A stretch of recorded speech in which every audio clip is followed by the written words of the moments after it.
There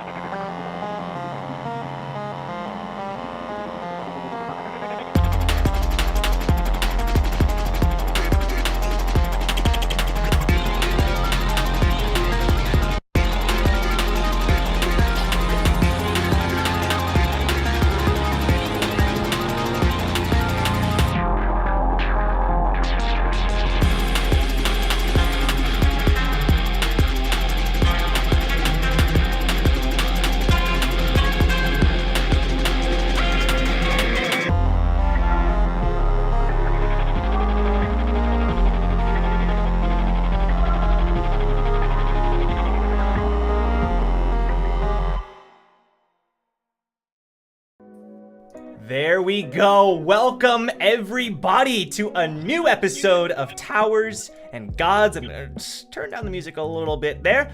But we're back with episode 30, which first of all, 30 episodes. We hit another, I don't know what, integer of 10, so shout out. It's very exciting. Honestly, pretty incredible that we've come this far. And honestly, everyone watching, everyone supporting, you've made it so much more fun for all of us. So shout out to all of you for supporting the series. I'm gonna introduce the cast. We have Isaiah as Jeong. Yo, what up, nerds? Sorry, that was like in my head, and I just had to let it go. Yeah, I couldn't think past it. So that was Coming in that caught hot. me off guard. Yeah. Okay. Every other episode, you just go, yo. All right. We have. Well, I gotta mix it up. Milios is Brac. I don't know what you want me to say to top that. Hello. That works. I'm sorry. We have Shinhueh as Wu. Yo, I know y'all want my lovely face back, and I promise it's coming. All right, I got you next week. Next week. Next week confirmed. We have Hannah as Eden. Dame dane, dame yo, Wow. dame nanu yo. Wow. Anata sugire, Don't make me have sugire. PTSD. For those of you wondering, Joe and I finished our Nuzlocke. High five, Joe. We did it, and that we played that song every time one of our Pokemon died. So And honestly, this is honest. It's for our own beloved Pokemon. The boy Hresvelgr. oh wow. It's for him. For Wow. him we sing. For him we mourn. For him we treasure and cherish the lives around us. Hug someone close, for you never know when the bell of death tolls. Are you proud of me, other Joe? I tried to do a monologue like you. That was Good, Hannah. Good. Kill him. Kill him now. And we have other Joe as Damien Frog. Oh, you're a wizard, Harry. Don't tell me we're moving on to. Oh my gosh. Oh my God. Don't do that. Don't do that. Pop culture reference. Yeah. We've moved on. Have you run out of Star Wars quotes? Is that it? I have never run out of Star Wars. There you Good answer. Good answer. I was testing you. But yeah, welcome everybody. I'm seeing some people in the chat, and there were some people in the Discord who recently caught up to the series. So congrats to all of you, because that is a big task. So shout out to all of you. For those of you wondering, if you're new to the series, this is Tower of God plus D&D. Even if you haven't watched the previous episodes, feel free to stick around. Totally up to you. I am going to be, and I did make this decision recently, releasing short little review videos on the arcs of Towers and Gods, basically so that if people are not caught up, they can watch those, so they don't have to watch through all 30 episodes to get to the current spot. So Cool. stay tuned for that, people. Yeah, we'll see how that goes. But yes, thoughts from the cast members going into this episode. I sang mine. That's true. You know my feelings. Vaan and Faan gotta die. I've got a good feeling about this. Yeah. Please elaborate. No, I don't think I will. Oh no. Yeah. Last episode was pretty crazy. It was. It was a ride.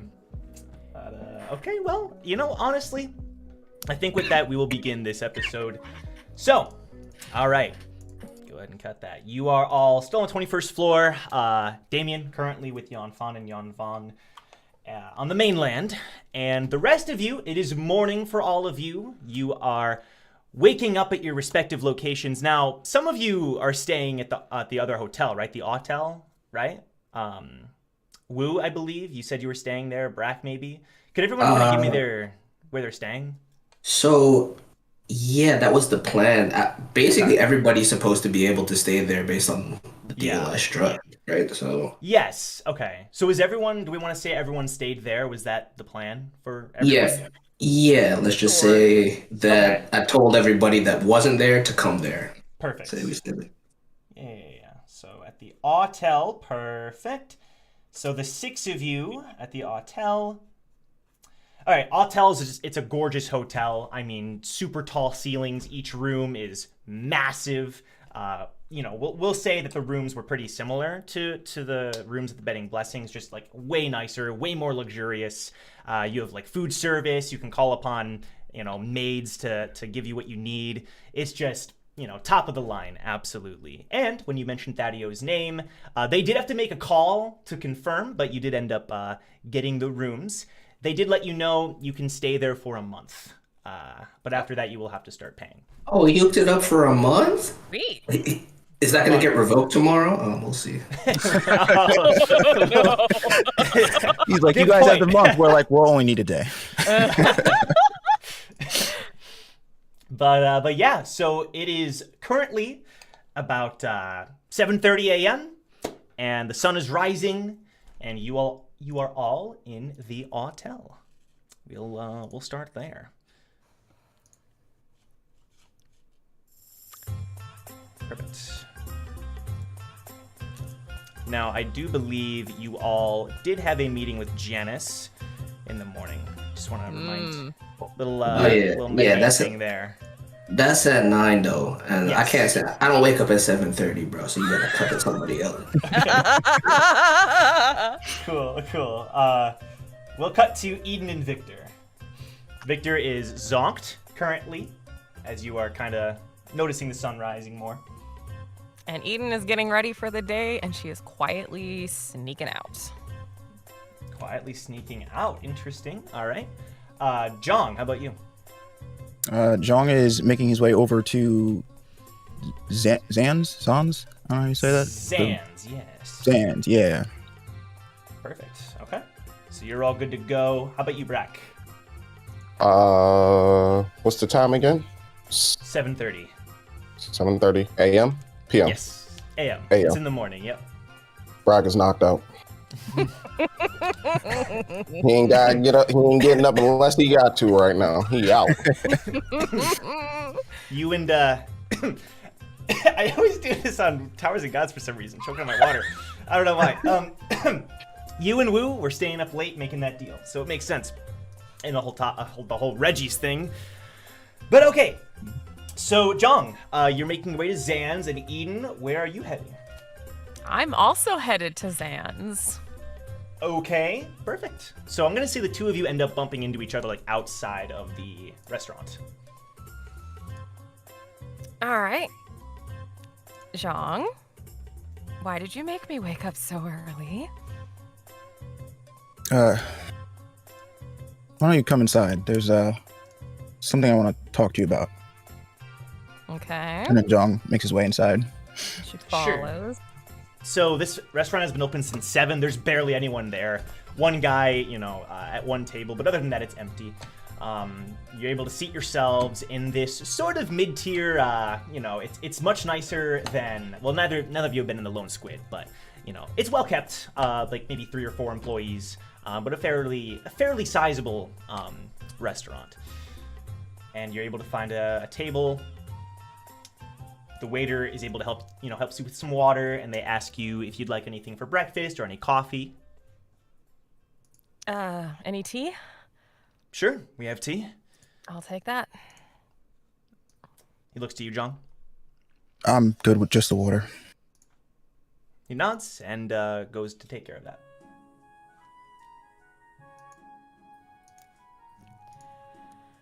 All right. What can I do for you?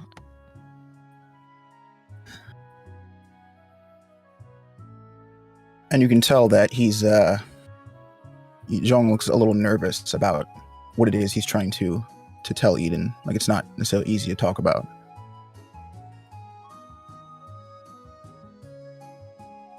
Eden, I need to ask you a favor.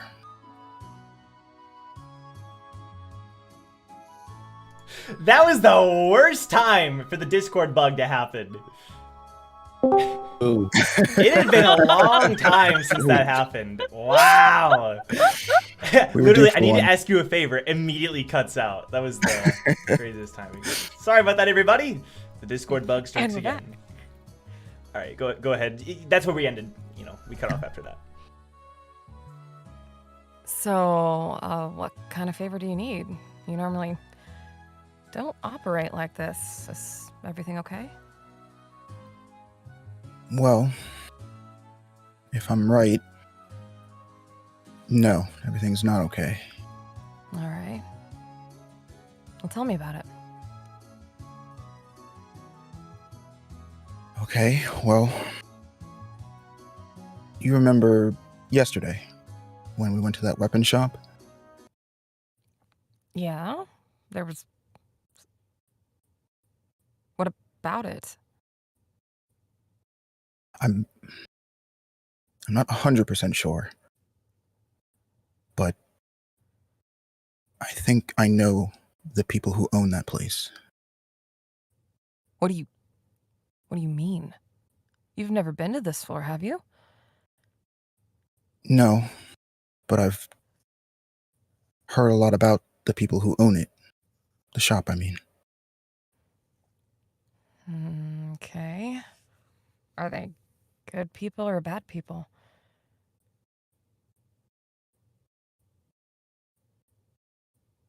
I mean, they're good. I don't really know them at all. Like I said, I've never met them. Well, formally, anyway. I think the people who own that shop might be my grandparents. Really? Yeah. Oh. I'm not 100% sure. I don't know, the information I have kind of stacks up, and there's just something about them. Okay. But look, if it is them, I need to make sure that they're okay. I need to make sure that they're good and that their story's good. They're not in any trouble. Mm-hmm. But I can't do it by myself. Absolutely. I'll do whatever you need me to do.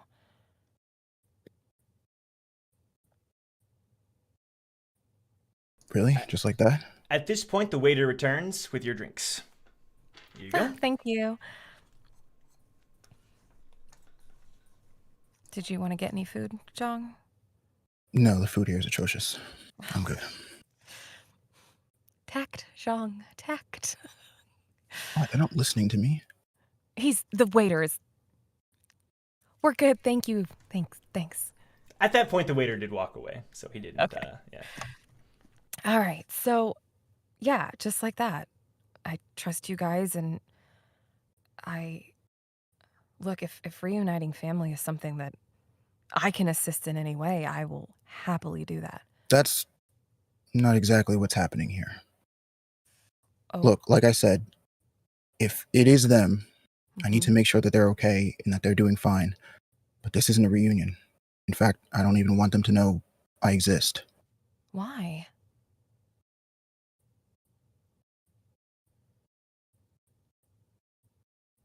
These two people, if they are my grandparents, then they're from my mother's side. Right. I say they didn't quite look like a certain family head that we are familiar with. My mother used to tell me that when she was climbing the tower, the only reason she was able to was because of her parents. They had saved up a bunch of points, working odd jobs, so they could get her a wand she could use to climb the tower. Now, Was she a wave controller too? yeah, That makes a lot more sense now. Runs in the family. She's like trying to lighten the mood a little bit. anyway, around the time when my mother was climbing, something happened. I'm not super specific on the details, but shortly after that, she married into the Kuhn family. The reason that my mother was climbing the tower to begin with was because she wanted to help her parents. They had sort of always been struggling, making enough points to live, and she thought if she could climb high enough, she could earn herself some status, maybe some points, find them a comfier living space. But her parents don't exactly like the 10 great families. And out of all of those families, can you take a guess which one they don't like the most? I hazard a guess. It has to do with the person we just talked about. After my mother married into the Kuhn family, she tried her best to convince her parents to come with her, that she could keep them safe, well fed, and they could be together. Shortly after that, they cut all ties with her.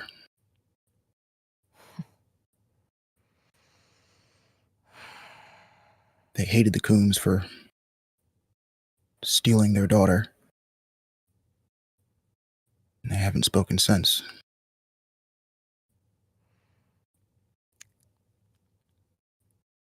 Okay. Listen, Eden, like I said, they can't know about me. I don't want them to even know that I'm here. Are you afraid? Are you afraid of them knowing, or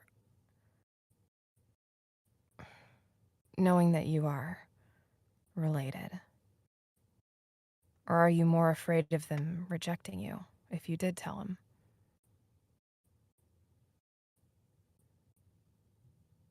Eden, the last time that my mother talked to her parents, they cursed her for doing something as awful as marrying into the 10 great families. And I, being a son of that family, wasn't strong enough to keep her safe. And now she's dead. Jeong, you were a kid. I was old enough, Eden. No, you weren't. I should have. Look, there's a lot of I should have's on your side of the fence, on mine, but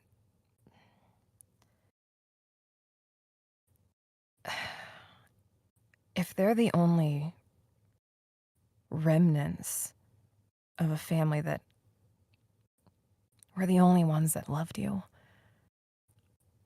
I feel like they have the right to know that you even exist. They might be harboring levels of guilt you don't know. People and families say weird things when their ambitions for their children are thwarted by the choices made by those same children. But I can tell you this.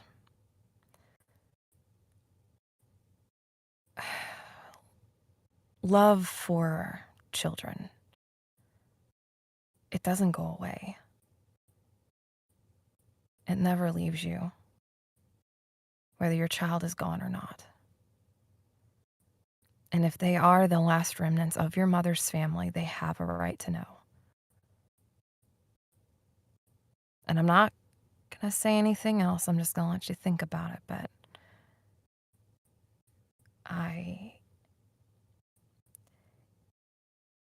it could bring about better things than potentially what you've played out in your own mind.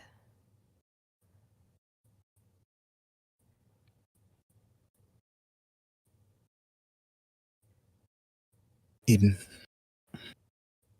if we do this,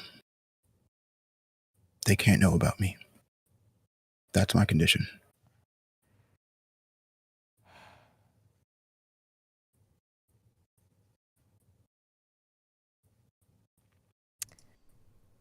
Okay. If that's how you feel, then that's how we'll operate. At this point, Jeong, could you make a religion check for me? Ooh. I sure can. I think I've I needed one of those this whole campaign. Okay.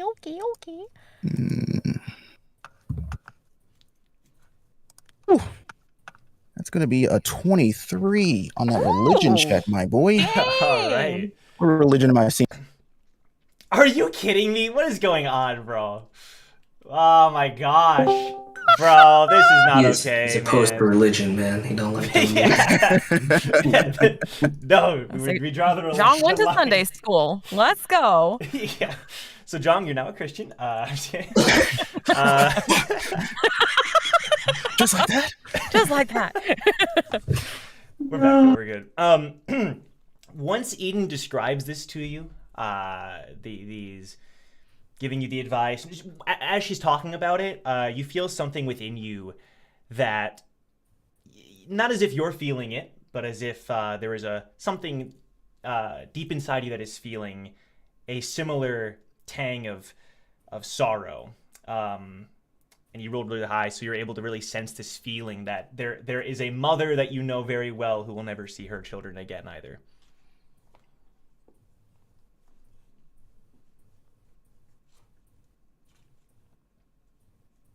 And Jeong just kind of takes a moment looking at Eden.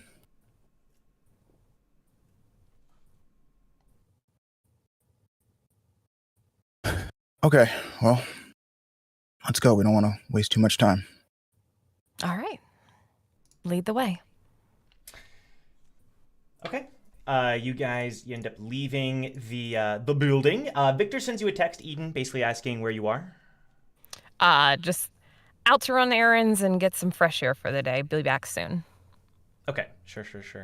So you end up making your way towards the Hume, or the boat that would take you to the Hume, but you end up encountering a couple of Yan soldiers, and there appears to be a sign up that's saying that the usual boat is down, and there's going to be a delay of a few hours until people are able to travel to the Hume. You serious? Nothing ever goes smoothly, does it? Are the guards still there? Like they're where the okay. Jeong's gonna approach the guards. Hi. I noticed that the boat is down. Is there another way to get into this district? From the Pascal, this is the only way. Never fear, the boat is being worked on and fixed as we speak. If we could spare another boat, we would, but for now, we're repairing the original. So we just have to wait here? That's right. Is this a regular occurrence, sir? No, not especially regular, I would say. However, some of these boats are very old. We don't suspect foul play. Okay. I want to insight check that so bad, but I'm not gonna.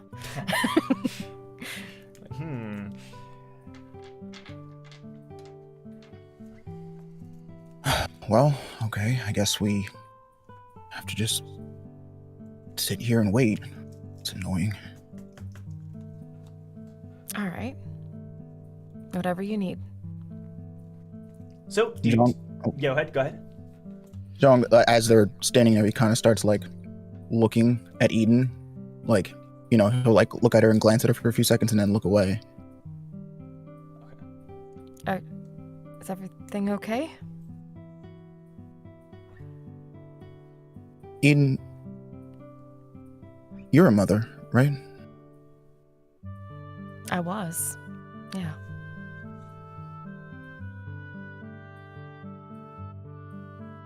So do you... you have a son? A daughter? Oh. Joe, your camera. Okay. We'll keep going. Don't worry about me.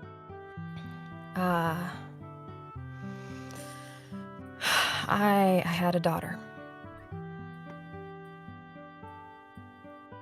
Did you...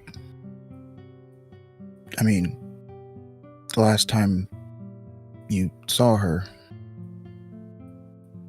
was it on good terms?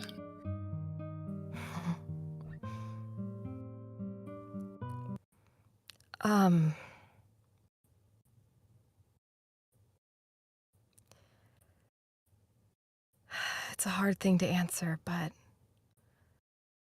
You don't have to. no, That's... it's fine. I trust you.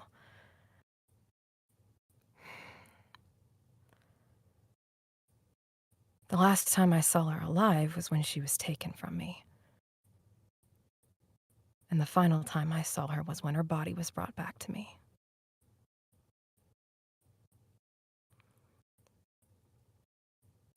And in between that time, I don't know how she felt about me.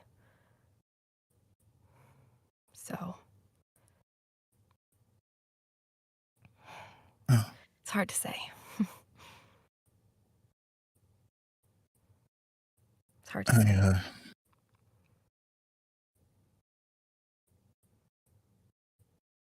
I bet she probably liked you.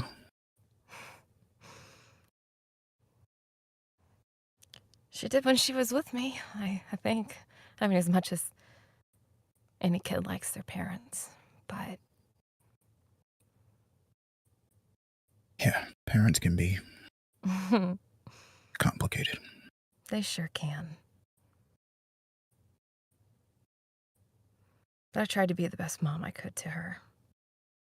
Farland and I both,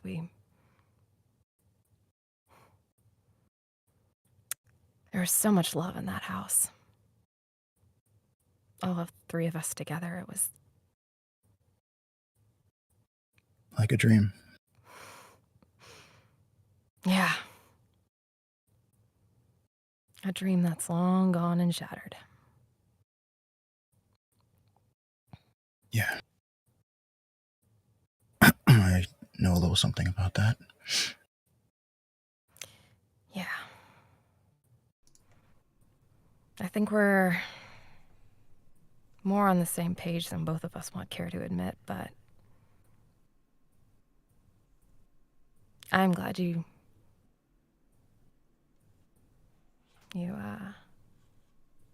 talked to me today. I know that took a lot.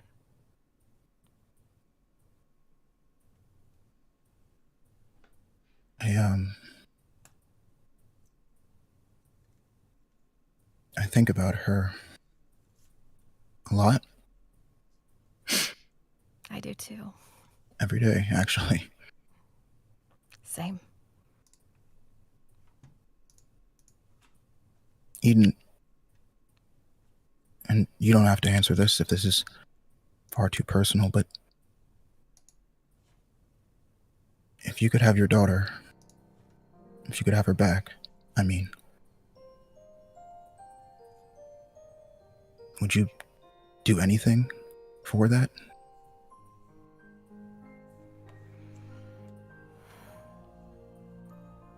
Even if it gave me a chance to tell her I was sorry again, just one moment, I would slay the gods to do it.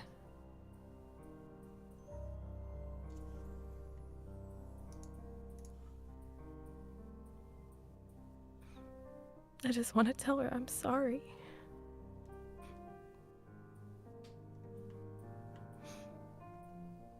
She didn't deserve what happened to her.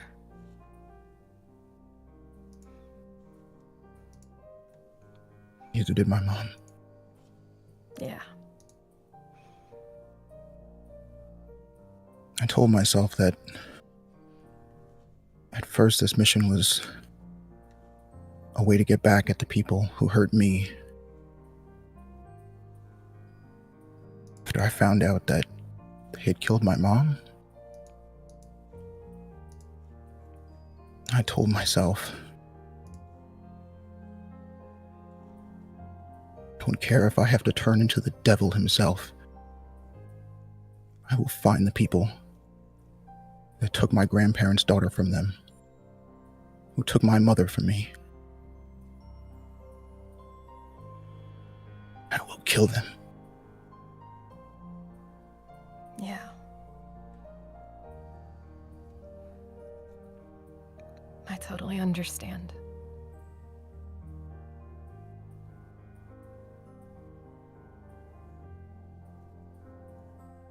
People like that don't deserve to live. And at the end of that road, neither will we.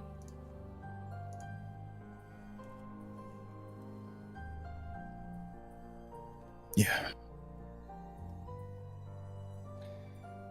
I At agree. this time, you're sitting there, time is passing,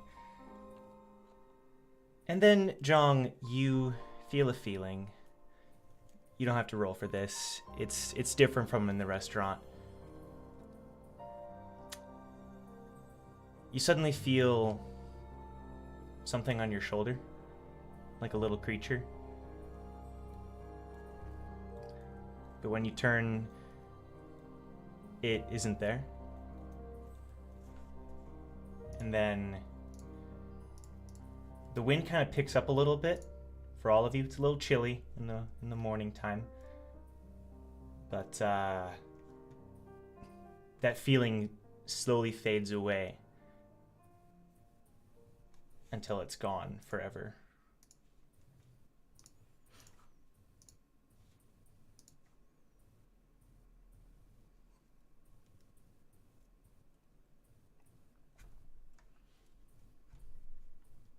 Hey, hey! Victor walks up to you guys. How's it going? Hey, how are you doing? Not too bad. I'm surprised you're up by now. Yeah, I'm surprised you're up. Speak for yourself. What are you guys up to? He kind of looks over.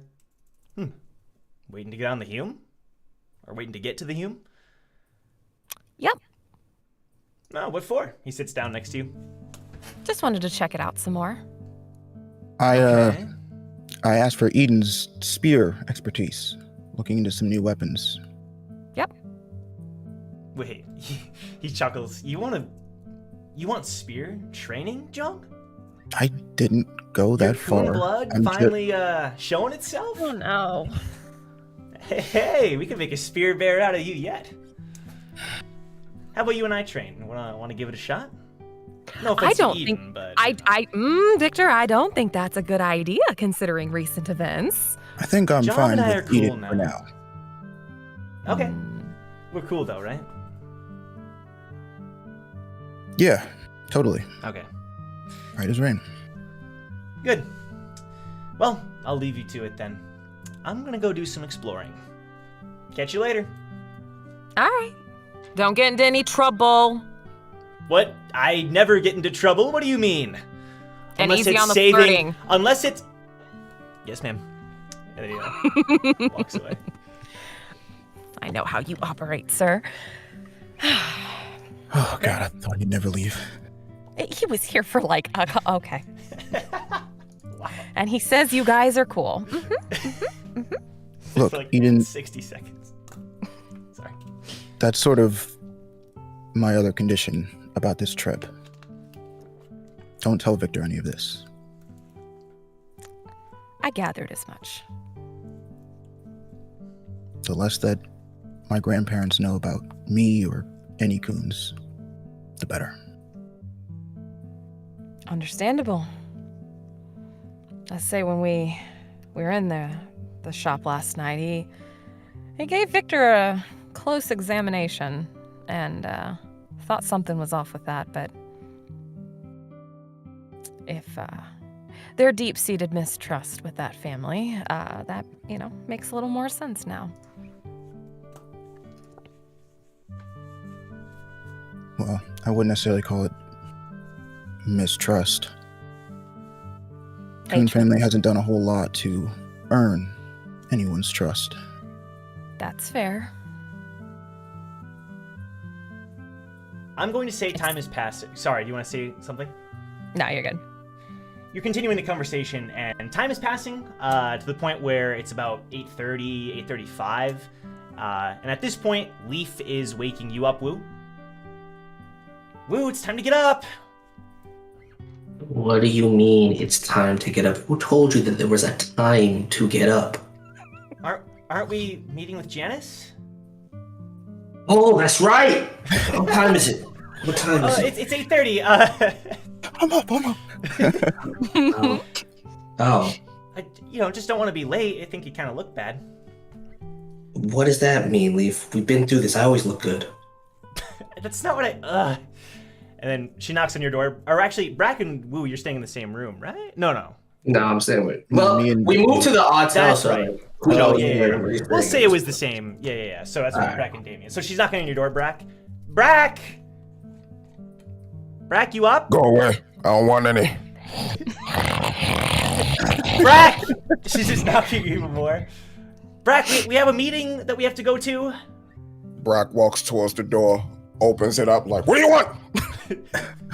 Janice, remember? You were the one that I'm not told going. me. I'm not going. We should all go because I think we're supposed to. We're not supposed to. She doesn't want to see us. She wants to see Wu. I walk up behind her and put my hand on her shoulder. Brac has his own plans for the morning. I'll handle this one solo. Well, I have one more idea, she says to you privately. Huh? I think she's paying everyone who comes, Brac. 750. I'll take my sleep. I thought for sure he'd... And she looks at you, Wu. How much money does he have? It's not about the money. Some things in life aren't about the money, Leaf. But this is Brac. Okay, sure. Okay, well, I guess we can all... Where's Eden and Jeong? And Victor? I don't know. Jeong was not in the room when you woke me up. I don't really care where Victor is. And Eden can take care of herself. I'll go find them. And she starts to head downstairs. Leaf, just know that if you are not here when I am ready to go meet with Janice, I am leaving without you. Yep, that's okay. Okay, see you soon.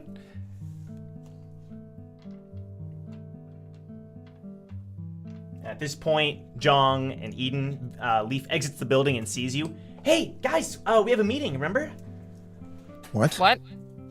With Janice? Who? Oh, no. We are not meeting with her. Yeah, I'm pretty sure we are. I mean, Brac's not coming, but... Huh, and neither am I. We need to stay away from the reporters.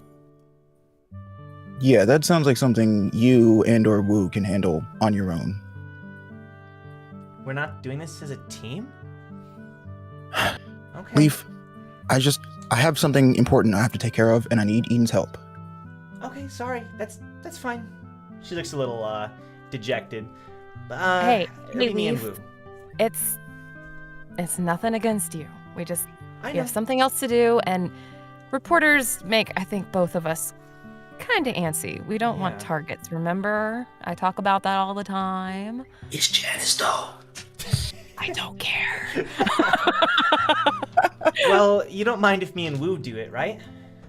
Just be careful what you say and draw as little attention as possible. If she wants pictures and exclusive interviews or whatever she wants, shut a lot of it down. Oh, And if we can cut the connection, we should. She looks to be kind of deep in thought. I'll keep that in mind. Thanks, Eden. Do you You're know where welcome, Victor went? hon. I'm gonna send him a text in case he wants to come. Victor was just here. He said he had things to take care of, so I'm not sure exactly where he's at, but he is up and about. Okay. She starts sending a Okay. text. I'll figure it out. Thanks, guys. All right. Leaf ends up meeting back with you. Wu explains that it's going to be just probably the two of you, and the time is getting closer to 9. Ready to go, Wu? You can stay behind if you want to. There's no need to get yourself involved with Janice. What? Wait. Are you... Wait. I'm just looking out for you. That dog, I don't trust it. I thought you and Laura were... What are you implying right now? I assumed, I don't know. Are you trying to go alone by yourself?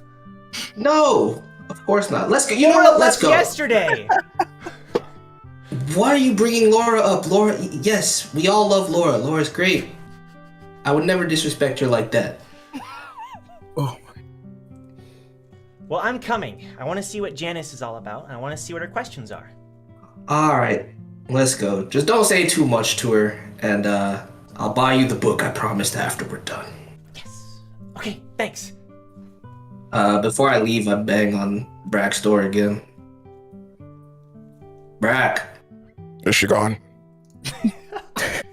No, she's right here, buddy. Go away. I don't want any.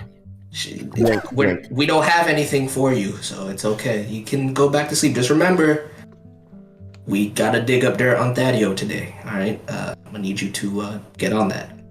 I got you. Top secret covert Brac on the case. That's what I'm worried about. Alright, man. I'll catch you later.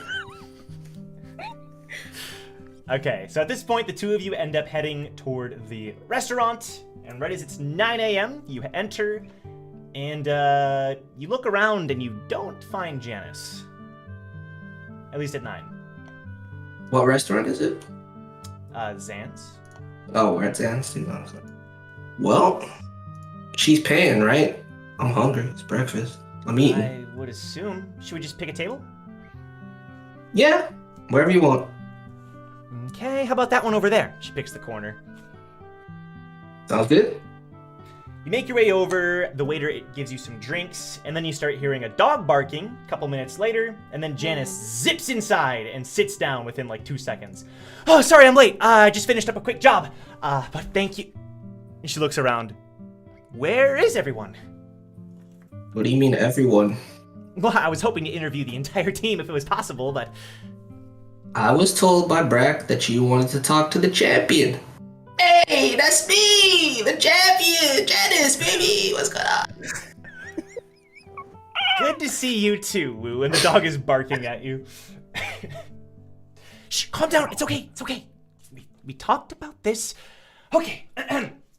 So, I guess the two of you will do just fine. I have a couple questions concerning how everything went down during the 20th floor test. Is that okay? Sure, whatever you need to know, but just so we're clear, I was told something about a fee being paid for our information. Absolutely. I was going to say 750 points, but 1,000 points will do because there's only two of you. So, it's within the budget of the company. The company, huh? The company looking for any more employees? As of now, I don't believe so, but wow. I'm just saying, because we got a up-and-coming Tower Tube channel that's kind of popping. People love us there, and we got some exclusive content that you might love. Like, let's say, a fight between us poor regulars and the Linquist family. You recorded the fight? You know, I'm a man of many talents. Oh my gosh, this is big. Big. Could you please send me the video? Now, I don't think 1,000 points warrants a whole video of the best scoop of your career. 2,000. How about... We can talk about this later. How about you get to find out what happened during said bout before you... Okay. Overpay for footage you may or may not want. Sure. I'll go ahead and start the recording, and then we'll get to asking the questions. Sound good? Sure. Leaf, you good? Yeah, I'm good. Alright. Perfect. And then as Janice is setting up the observer, Victor strolls up to the table. Hey, mind if I intrude? What are you doing here, bro? He sits down next to the two of you. Thought I'd join the interview, you know? Heard there was some questions about various things, and we all know my role to play during the linguist test was quite extraordinary, so. Yeah, you know, not one to trip and fall, are you? No, never have, never will. What I thought. This right here, ace of our team, by the way, Janice. Couldn't do the interview without him. Really? More important than you, champion? Relax. No, he's more important than me, but, you know, he's a close second. I see. All right, well, I'm all set with the interview. Are we ready for the questions?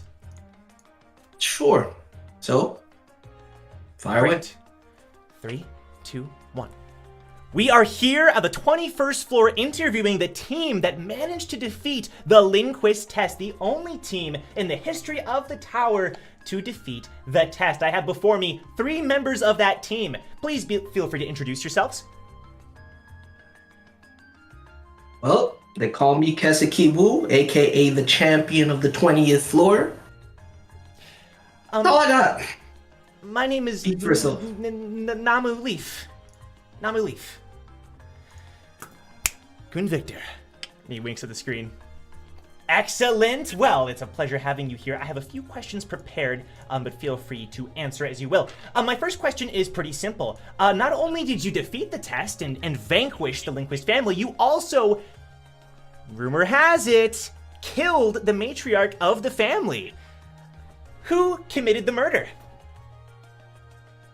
So, when you say rumor has it that the matriarch of the family has been killed, you are not sure about this information? She's kind of waving like, no. She's saying, no, it's confirmed, it's confirmed. Oh, well, let's just say I can't tell you who killed her. It was more of a team effort, but she was looking kind of crispy before she went out, is all.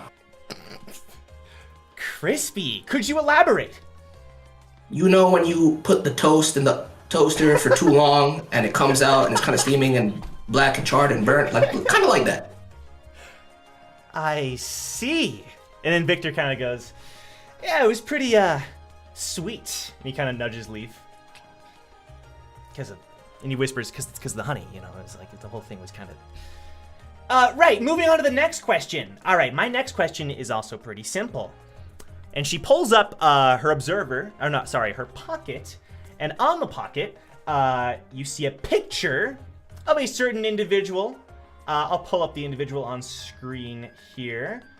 This individual, back during his 6th floor garb. It's a picture of Damien announcing the fight and kind of moderating the fight between the Coons. And you've never seen this picture before. It's the first time you've seen it. Mm-hmm. Now, this individual was present during the Artlam massacre, and also rumor has it that this individual happens to be on your team. Could you elaborate? I've never seen that man before in my life.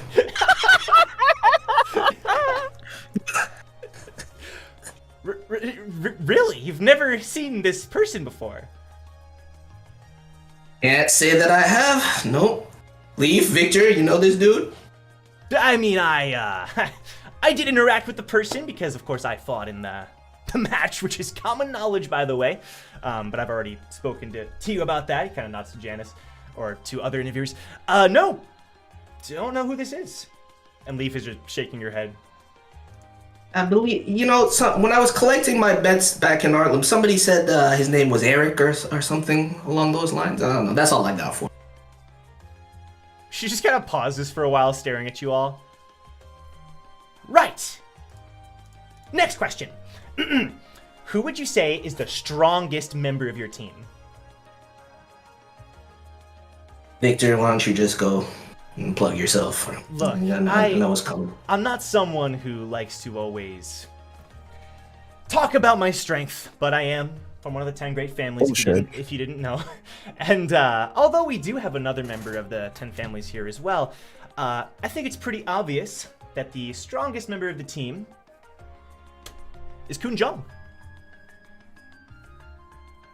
That's not what I was expecting you to say, but okay. Kun Jeong. Why do you say so? This man taking jabs. Well, you know, he's like me, except he actually is a wave controller. He has a lot more control over Shinsu than I do. And between us, I think he'd make a pretty fine spear bearer. But that remains to be seen. Fascinating. Who do you say is the weakest member of your team? Now, first of all, I have to disagree with my teammate here. While Jeong is my boy and perfectly capable, strength is measured in different ways. If you want to know who the strongest in our team is, you're just going to have to keep an eye out and see. But if you want my personal opinion, I'd have to give it to our former leader. Former leader? And she kind of has a face of realization. Ah, yes, I do remember from our previous interview. Could you tell us more about this person? Well, maybe if you catch her in the next floor interview, Janice. She's an elusive one. Sounds like a plan. How about the weakest member of the team? And you notice her eyes for just one moment dart to Leaf before darting back to you. I put my hand on Lee's shoulder. I don't associate with weak people. Of course, your entire team surely is powerful. And Victor kind of mutters something under his breath, but you don't quite catch what he says. I want to roll perception for that. Where are my dice? Hold up. Okay. That's right, we'll get him. Yeah. I was wondering. Such a rude question, Janice. Come on. Janice out here trying to start fires. I know. I mean, That's a 19 for the insight check, bro. A 19. Plus 4. Right. With the plus 4, 19. Okay. No. This is a 19 roll, so 23. 23. Yeah. Okay. Whoosh. Under his breath, you hear him mutter, the weak link. That better not be a reference to Jeong, but okay. Moving on to the next question. Bro, if it... Moving on to the next question. What are your goals after climbing past this floor? Actually, how about this? After climbing the tower, what is your next goal? So you're saying once we complete the climb and become rankers, what we plan to do? Yes.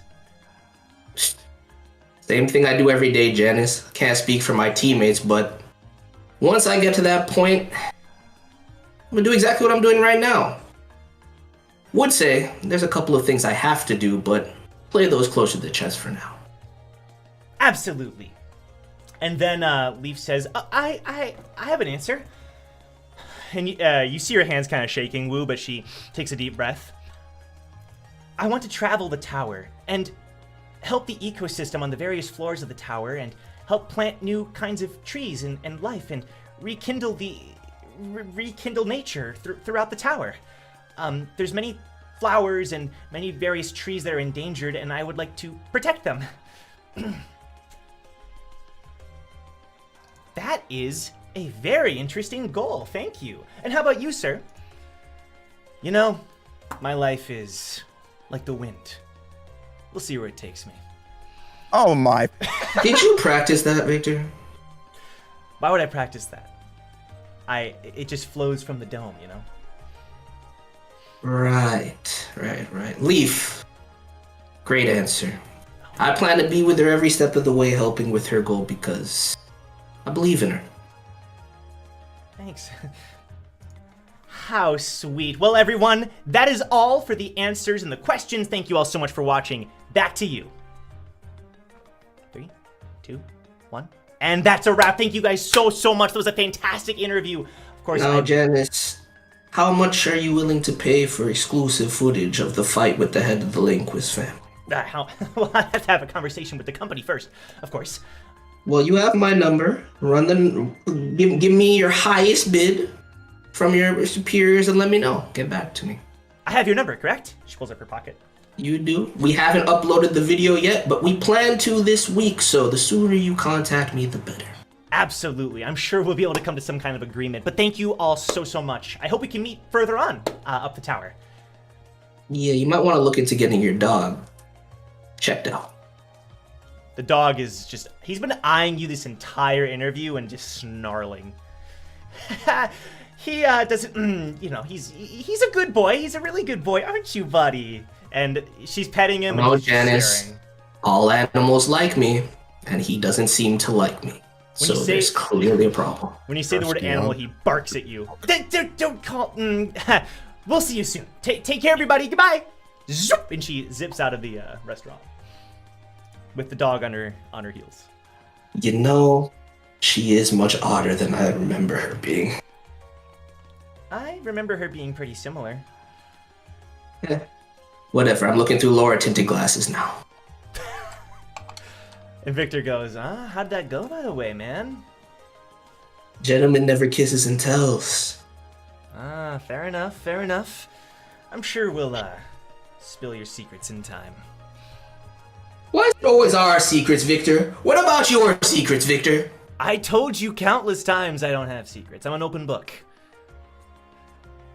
It's a boring-ass book. Maybe, but it has a lot of pictures, so.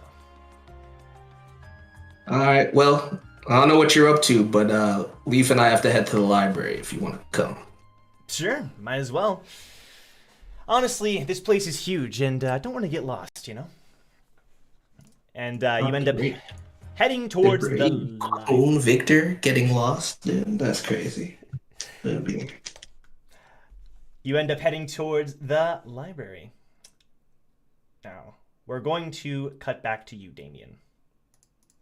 So, you are currently on the mainland. We're going to just bring you back on roll 20 here towards pretty much where we ended last time.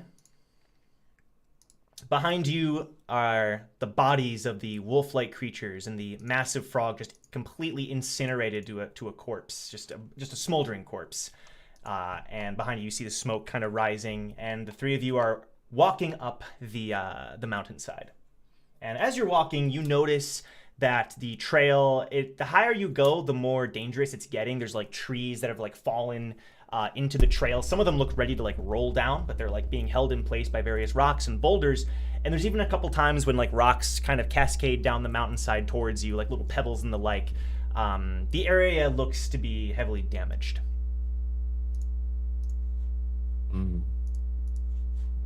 You guys should watch your step. This area seems very unstable. A blind man could have told us that. Right. And can I just jump over all of the obstacles with my frog leap? Yeah, sure. Alright, and I do that. Okay, there we go. My mic was acting up. Wow, so impressive. You really are, frog. And the two of them are carefully climbing over. There's one that's really big that you jump over, and then Vaan, flames extend out of his knuckles and he just slices through, and then they end up walking through the tree, where the tree was. And at this point, yeah, go ahead. I start explaining things to the new Hresvelgr. You are Hresvelgr. And I'm Damien. It's nice to meet you, my new old friend.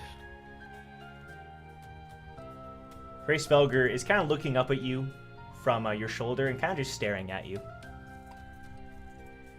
You have a very unique property. So, when you die, you lose all of your memories. So, I don't expect you to remember much or anything at all, but we've been traveling for a while now. I've known you for a good 30 plus years. You were given to me by my dad, and he told me your name was Hresvelgr. If that's not a name you want to accept, then we can discuss another name some other time. Right now we're doing a job for the Yeon family. A very important family on this floor. We're in the tower, by the way. The tower is kind of like this concept of many floors on top of floors, each their own sort of continent. How long is this going to take? It's, I've got to get him up to speed because it's important that he understands what's going on. I think it'd be more important if you paid attention to your surroundings. We could be attacked at any moment. Right. Right. And at this point, Hresvelgr curls up on your shoulder, appears to be tired, and curled up in the same position that he was the night previously at the campfire.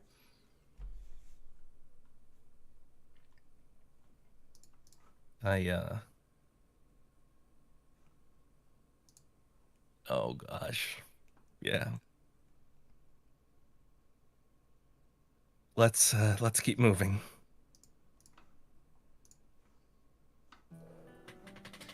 All right. You continue climbing, and not much talking is happening between the three of you. At one point, though, Faan does kind of slow down and kind of walks beside you. You're sure you don't know anything else about this ICER organization? Well, information is a two-way street, as they say. If you give me something, maybe I can remember something. I'm afraid we've given you almost everything we know. Mila doesn't tell us everything. Well, then it looks like our conversation is shelved until I see Mila. Right. I don't believe she's on this floor. By the way, do you know what she was doing on the 20th floor? I assumed that you guys would know better, seeing as you were in control of the Linquist family to some extent. I figured it was some sort of diplomacy thing. Right. And then after that, she kind of just ends up walking ahead of you. So, eventually, you end up climbing, and then you see a trail of smoke at the very top of the mountain, which you're getting closer to at this point after all this walking. The top of the mountain's coming to view, and you're seeing a lot of smoke rising from the trees. Mm-mm. Is that a fire? I mean, you guys would know better than anyone, I would imagine. Vaan kind of smells it. Doesn't smell like ordinary fire, but I suppose it is. Let's go. And they pick up the pace, so within 15 minutes you're able to draw closer towards this the peak. Again, it took you maybe, starting from the bottom of the mountain, a few hours to reach the top. And when you get there, I'll go ahead and move you to this area here. You see trees all around you on fire. They're all burning in this big clearing here. And the smell of smoke is everywhere. And some of the trees are not necessarily on fire yet, but it's starting to spread more and more.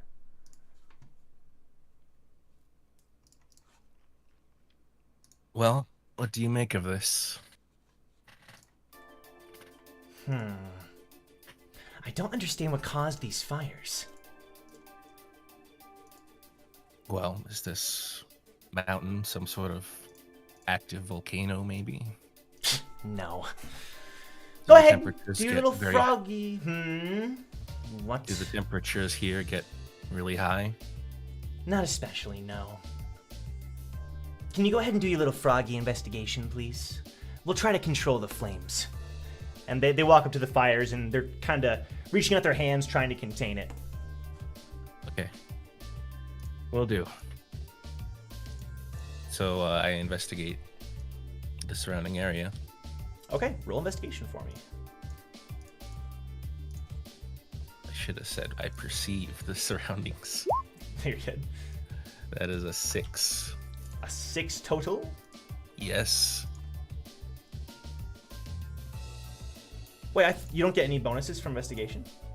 That's intelligence. Oh, right. Sorry. My bad. Okay, I moved tokens here for you, by the way. Okay, sure. You're looking around, trying your best to see if there's any clues or anything that you might maybe missed or anything. And you don't really see anything. The trees are just on fire, and it's very hot. You're starting to sweat quite a bit, and there's no wildlife that is in sight either. And as far as, currently you're not seeing anything. Could you tell me, like, how you're investigating, or, like, maybe what specifically you're investigating? Since I got a 6, I have my finger on my chin. I have my eyes closed, and I'm thinking deep to myself, yes, this is certainly an expertly done forest fire.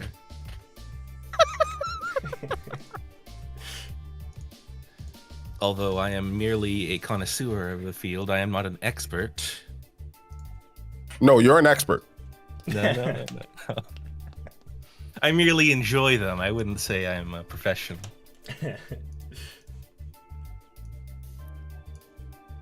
I would say I'm more of an enthusiast. Nothing is unnatural about this fire. It just kind of happened. So the fires do appear to be more or less man-made, just based upon your previous examination of the burnt-up trees and everything. You were able to deduce that much from earlier, but with the current flames, all you're able to do is draw that connection. You're unsure if these flames also are, but if they're the same source of the previous burnt trees, then it does seem to be unnatural.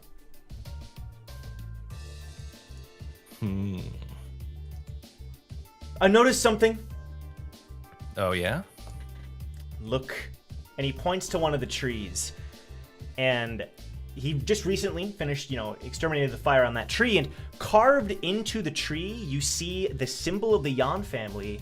And then there's an X through it.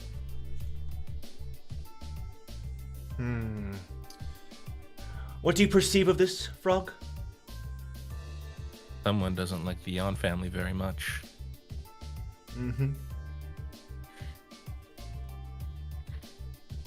Do you have any idea who that would be?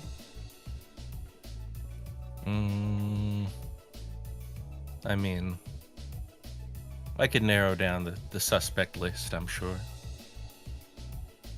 Good. That would be very helpful. And he continues to try to calm the flames. You guys don't happen to hate the Yan family, do you? Are you accusing us of causing these fires? Just an innocent question. How dare you? No, of course we don't. We don't love the family. But we don't hate it either. Why would we have gone to all this trouble? And then, never mind, I'm not even going to entertain it.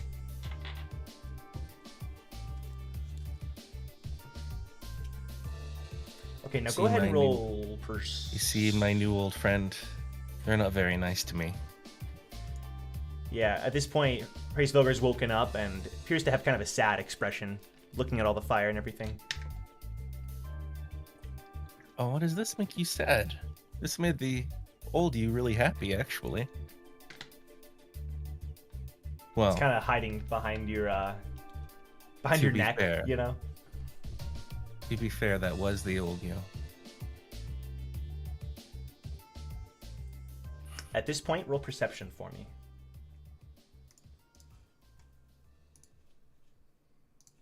At 17. The Yan twins are too busy controlling the flames, but now you're starting to feel tremors. Very, very light tremors in the earth, and you suspect it's coming from something large. Oh. I stay as still as I can.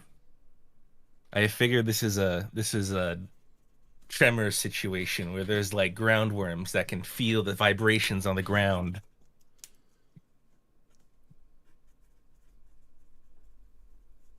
Okay, you're staying still?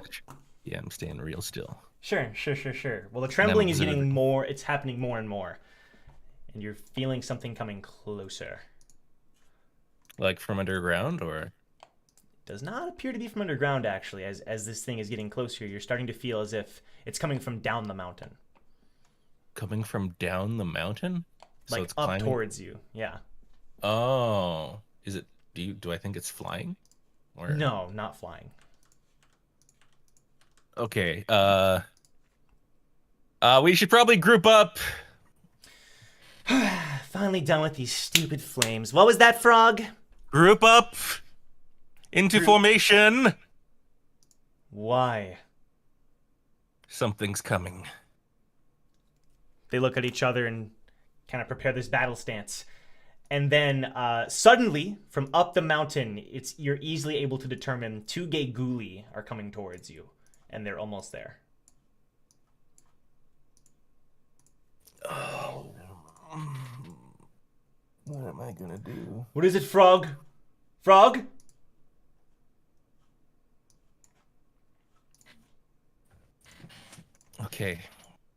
Okay, my new old friend. Watch carefully what I do. Hresvelgr is just looking up at you. They're charging, right? Yep, they're now charging into the clearing. I am going to Soon. approach them like I mean no harm. Okay. Exactly what I did with the first ones. Yep, sure. All right. My hands are up. I'm hoping they're not in vision of the twins. Not yet. Not yet. All right, and I'm moving slowly. Okay.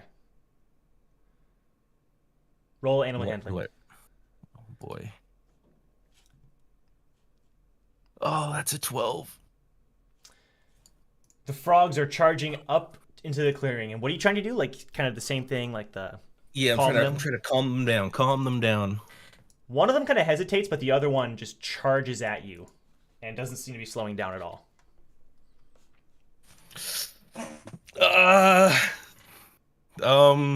And now the twins can see it. All right, I this is a last-ditch effort, but okay. I dumped a bag of popcorn on the ground and brace for impact. When in doubt, popcorn it out. So you're like dumping it and then just like, okay.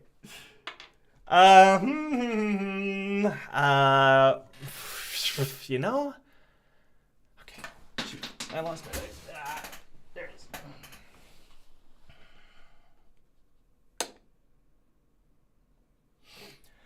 The frog stops in his tracks, skids to a halt right before running into you, and then looks down at the popcorn.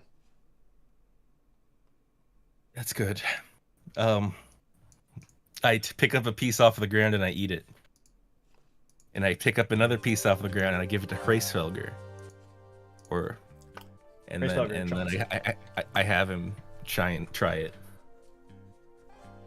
The tongue lurches forward, and the tongue is huge. It like swallows up your entire hand and then comes away with the popcorn piece and starts chewing it. And the other one kind of gets curious. Get this out of the way. The other one kind of wanders up to you, looking for a piece.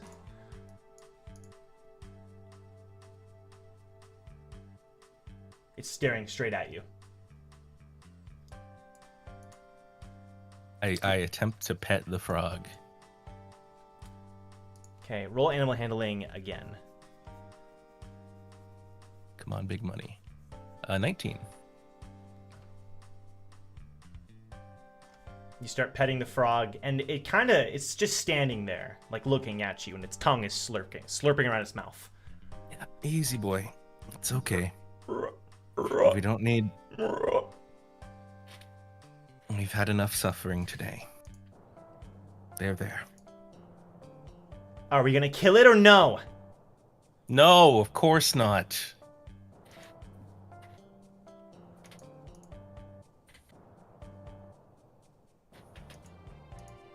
It's still staring at you. What has you upset is up that hill, isn't it? Up the mountain. The frog, the Geguli's looking at all the trees that have been singed, and some of them have burned to the ground. I'll find out who's responsible for it. And then you can get back to your normal life. At least one of us can. And at this point, Geguli looks at you and then starts making this very strange call into the clearing, and starts echoing and echoing and echoing. It's like a very loud frog sound, you know, like a, but just like echoing and echoing and echoing. And the two of them are looking around the twins. And then suddenly, I got you on the sound for authenticity. that's what. Thank you, Milios. Yeah, creature noises. I can't do creature noises. Thank you, Milios. A big boy Geguli that is colored red instead of green jumps up from the side of the mountain, crashing into the middle of the clearing. Well, what do you make of this, my The Yan evil twins friend? prepare fire, and they're holding it, like preparing to attack it. No. Damien, I swear, this thing is No, dangerous. No. Peace. At least for now. We're on standby. Everything is going as planned so far. The giant Geguli walks up to you, and you notice its eyes fall on Hresvelgr for a moment. And then it looks down at the popcorn. No, look at me. Look at me. This thing is like twice the size of the other Geguli. I can Massive. see it is a big frog. It's holding out its tongue. And like saliva is dripping from the tongue. Oh, good. Does it expect me to pour popcorn on it or something? Yeah. What? What is this lazy frog? He has an extendable tongue. He can just take it all off the ground. Okay, whatever. All right. I understand. Do you do it? I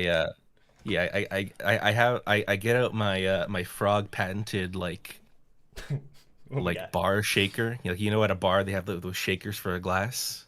Mm-hmm. I start shaking it. I remove the lid. It is just popcorn. I pour the popcorn onto his tongue. Awesome. What kind of popcorn is it, by the way? It's like really salty, cheesy, normal. Kind of unsalted? I can only afford the unsalted, non-buttered kind. You can see it like takes the popcorn and just swallows it immediately. And then its eyes kind of grow large and it looks at you and like starts getting closer to you. And the frogs are just at this point gathering around you. He really is a frog. And they're all just like letting you pet them. They're all around you. Hresvelgr doesn't appear to be that scared anymore. Oh. And Hresvelgr even offers some popcorn to the frogs as well. Oh, he hit his fear really well. Well done. Hresvelgr is like tossing it in the air and they're like reaching out with their tongues and snagging it. I was terrified. That didn't work out. That would have been so bad. Okay. All right. Can I I mean these frogs are pretty they're intelligent as to show mercy. I point at that thing that Vaan found, the Eon symbol with the X on it. Yeah. I point at that. Know anything about that? The big one kind of like reaches down slowly, kind of reaching to the ground, and then one of the other Geguli walk over, and Vaan kind of backs away with his hands up, kind of like a gross-looking face on his face, and it's staring at the symbol. And it walks back, and you notice that all of their eyes are on all the burned down trees, and they're getting a little bit more tense. And that's the only response you really get. I see. I'm here to take care of that problem. And those two are here to help me, although they're kind of like the same thing. But don't worry, they're the good guys. They're not really understanding, but after you say that, they appear to be a little more calmed down, slowly walk away from you. The big one looks especially satisfied with all the popcorn that it ate. And then they appear to be walking down the mountain. Oh, all right. Let us continue then.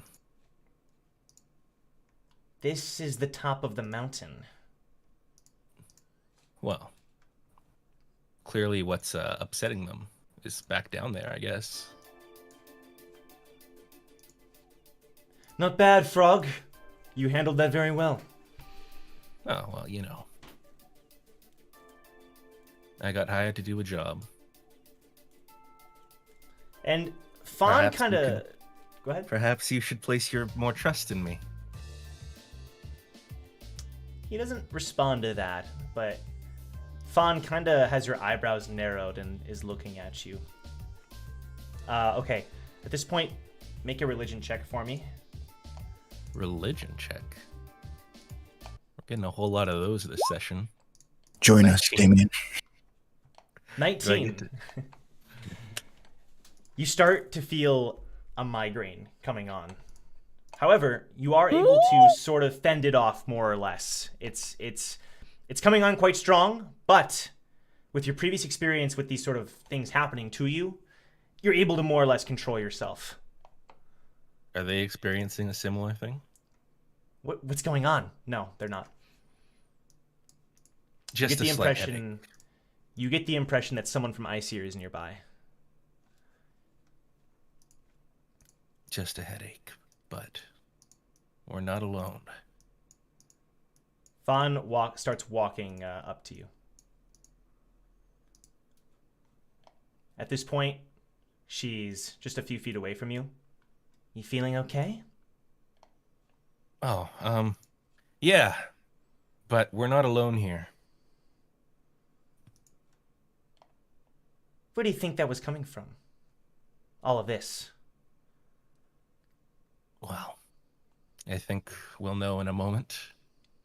I have a feeling they're going to make their appearance any moment. Damien, and her eyes grow wide. Look behind you! I turn around slowly. You turn to look around, and nothing's there. And then, suddenly, you feel a blade enter your back.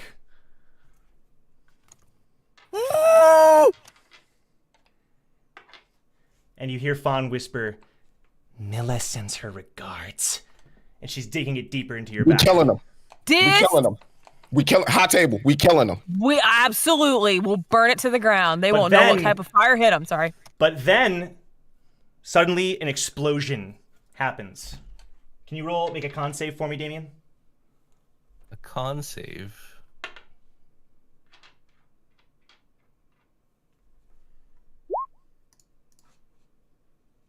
14.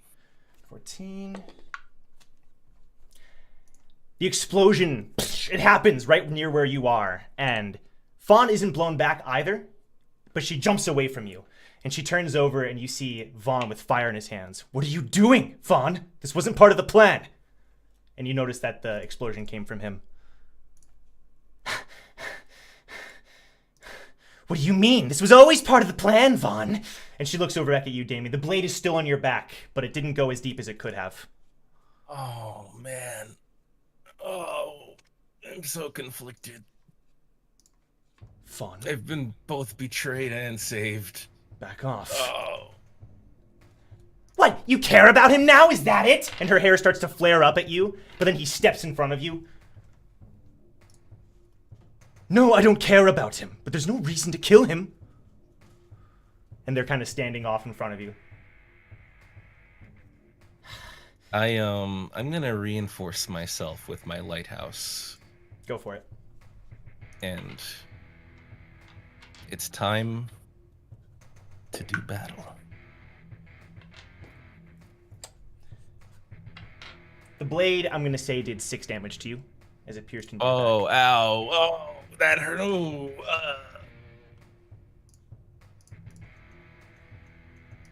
This is about the new setup is right about this. All right, go ahead and roll initiative. Initiative 18. 20, actually. 20. Okay. Let me check this really quick. Big rolls, big money, Damien. Let's go. Oops, sorry. There we go. Okay. So 20 total for you. That's 10. And then we'll roll again. Oh! That was a 20 total for you, right? Yes. Okay. Well, okay. So Fawn is gonna go first. It's very tense with that two of them standing off. And suddenly her hair lights up and she shoots a bunch of flares, trying to hit you. So they're shooting kind of past her brother. You must make a... You can choose to make a dex or intelligence save, whichever you prefer. I'm gonna make a dex save. 19. Oh, 19. 21 actually. 21. The flares are firing at you and Vaughn kind of rolls out of the way and you're able to dodge them all. They explode behind you. Oh god. That could have been me. Just a huge, massive explosion. Your turn.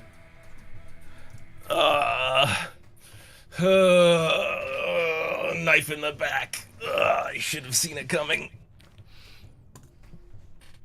So I'm gonna reinforce myself with my lighthouses. So that's 2d20 for the. Not 2d20, right? I need to make lighthouse checks, which right. I just failed both of them. Wait, really? Oh no! I failed one of them because I get +3 and +3. Okay. For okay. proficiency and wisdom. Perfect. But the other one I definitely fail. Okay, so go ahead and make 1d4 plus charisma. 1d4 plus charisma. Okay, so I get +5 temporary health. Yeah, perfect. And I guess Vaughn does as well. Are you choosing to give it to Vaughn? Yeah. You're gonna give He did Vaughn save my life. He did save my life. Okay, perfect.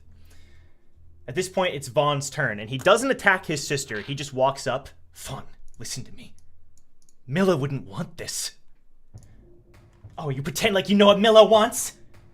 After everything he did, he's going to be nothing but a nuisance to her. Vaughn, he suffered enough, okay? That's his turn. It's her turn. She whips around him, and she fires more explosives from her hair at you. Make a dex or intelligence save. This time we are dying. 6. All right. She whips around and this time manages to land the blow. Go ahead and roll for damage here. 12 damage as it just detonates all around you, and you're singed with this fire. Jeez. Oh man, dude. Milla! Vaughn, that's enough! Stop! Your turn. Maybe we can, what exactly is going on? Milla hates you. Milla would want you dead. She doesn't have to tell me that for me to know. I've known her my whole life. The longer you live, the more you'll involve yourself in this situation. Don't get me wrong. You were a big help during this mission, but your time is up. And her eyes are just like on fire right now, and she's like smiling. This is not at all what I thought was gonna happen. Couldn't you just see from my intentions that I was really trying to help? Was all of this a lie? Was there really no one? Was there no one who was causing problems with the frogs except someone? No, there is someone, and we'll find out who it is ourselves.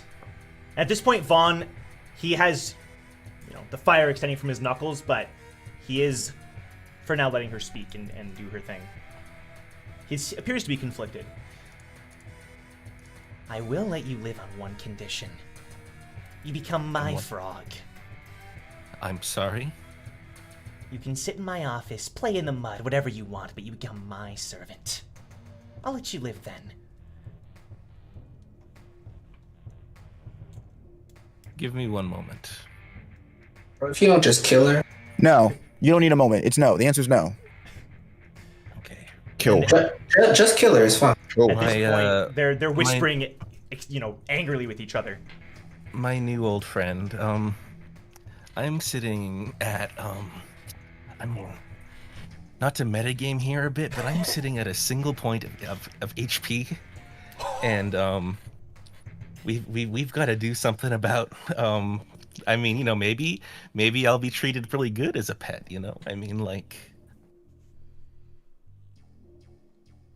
Hresvelgr looks sadly at you. What happened to your health? Didn't you have 5 temp? I did. He fought. He still has the same HP from the previous fight. Oh. I got ripped apart by dogs. It's true. Yeah, Hresvelgr? Okay, alright. Make your decision! My decision... And I I leap away. I run back down the mountain. You're running away? Run, Yeah. Damien! Let's go!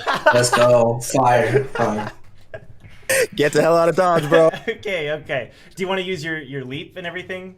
Yes, Okay. I need to get out. Imagine the frogs aren't there, whatever. Drive the boat! Drive the boat! Yeah, it's time. Alright, you're running away from them. The two of them start chasing after you. Make an athletics check for me. Oh, I shouldn't have eaten all those chocolate bars. Oh wait, that's acrobatics. Right, roll Sorry, again. it's- Roll it's again. Oh, natural 20. Okay, that is a natural 20. Okay. My will to two- live is stronger than ever. Now they have the 10 family blood, and they are moving extremely quickly. But you start like whipping through the trees. You know, you're those logs that you had hopped over before. They're still there. You hop over them, and that appears to be a problem for them. You're using your leap, and you're moving. And Hresvelgr is holding on tight as you move down the mountain. The blade still jammed in your back is hindering you a bit. But Hresvelgr kind of goes down and starts to try to pull out the blade. Oh, you know that's real good. Thank you. And well, Hresvelgr we should does. leave. No, don't pull it out, Race. He'll bleed to death. Hresvelgr pulls out the blade. I just like fall over dead after that. You're not dead. You're okay. I just wipe out. No, you're fine. You're fine. As he pulls the blade out, you feel the wound kind of start to close up a little bit. Oh, that blood's gonna leave a trail. Oh, we should patch that up. You end up eventually making it to the bottom of the mountain where the boat is. Boat. Come back here, my frog! Wait, stop! Now, before no, hold on. You're out. Okay, that's too. Where'd you go? I'm under the boat. Okay.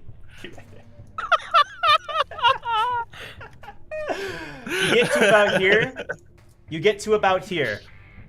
Before suddenly they shout, "We have the keys!"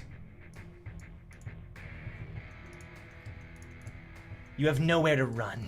You don't need keys to hotwire that thing. I don't need keys. But Do you wanna? Yeah. you know, let's keep a little optimism here. All right. If I take the boat, what use does the keys have?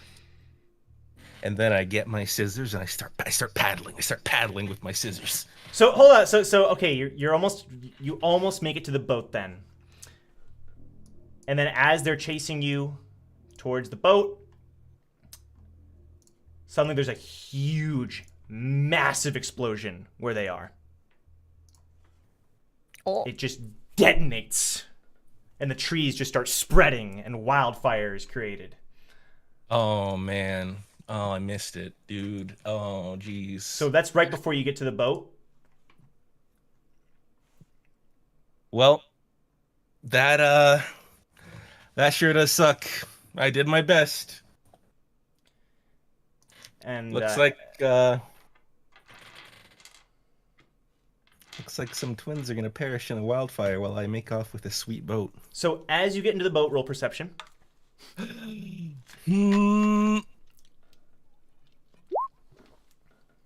17.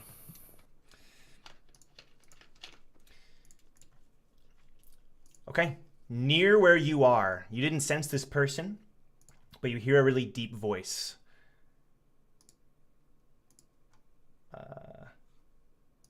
Hope I wasn't too late. Wonder where that came from. They're right by you. Like, they just suddenly there. Go ahead and look at my screen. And they're stepping towards you. Hey. Let's go. I knew it. Oh, in the I knew it. flesh. I knew it. I know it was either bull or smile. One of the two. What's up, Frog? He walks up to you. No need to run away. I'm actually on your side right now. Oh, you're that guy. Boris. Nice, good, well done. Very good. Just all part of my plan. So you were starting fires? Those twins won't bother you anymore. And why is that? Well, don't worry. I don't think they're gonna die. They are part of the Yan family, after all. But they won't bother you anymore. Then you're not gonna bother me either, because you're on my side? Yeah, I got nothing against you right now. I'm on this floor because I'm meeting up with Smile. But Oh, interesting place to meet up. I wanted to have a chat. Oh,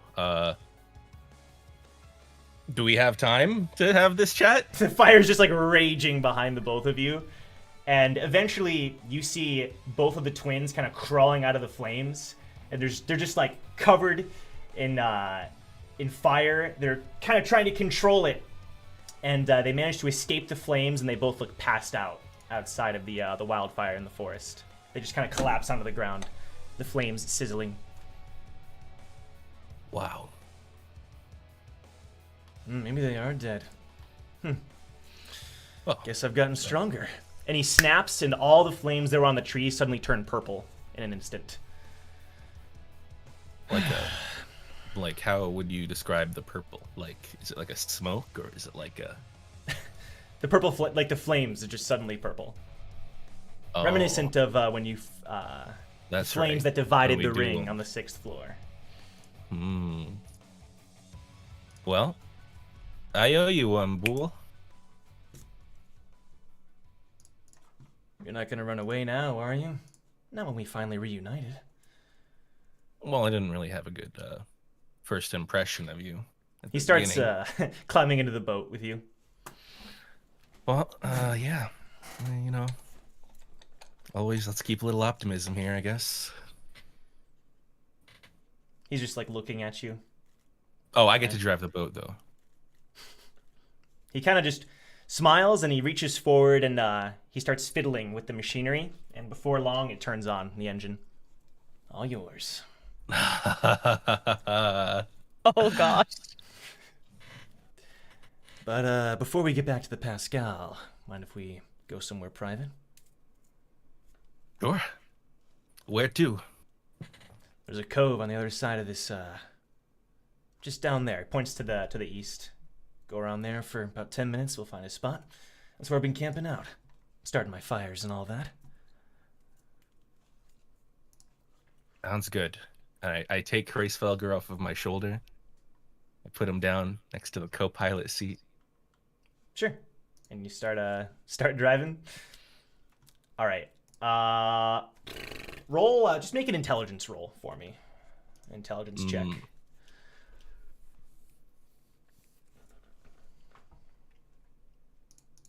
One intelligence roll. 15. 15? Okay, cool.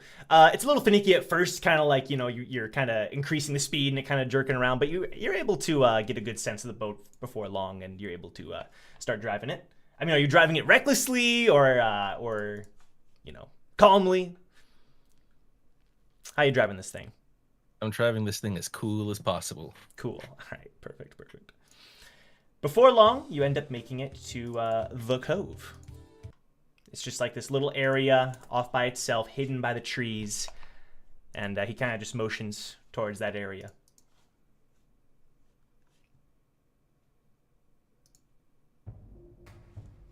Well, All right. we're here.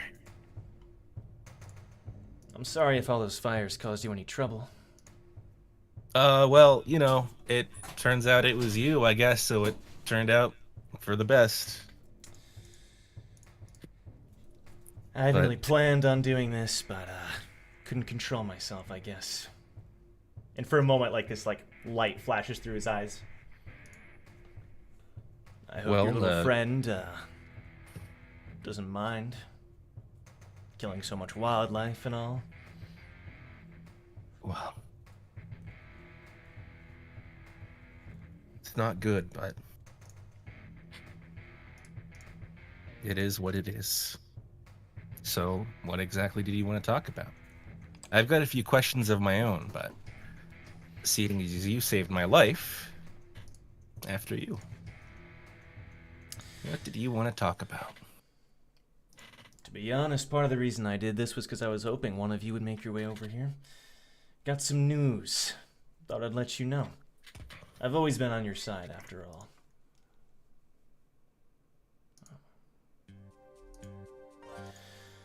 Well, I know how tough the Yan family's been on you in the past. And in a way, I apologize for that. It's one of the reasons why I left this crappy family.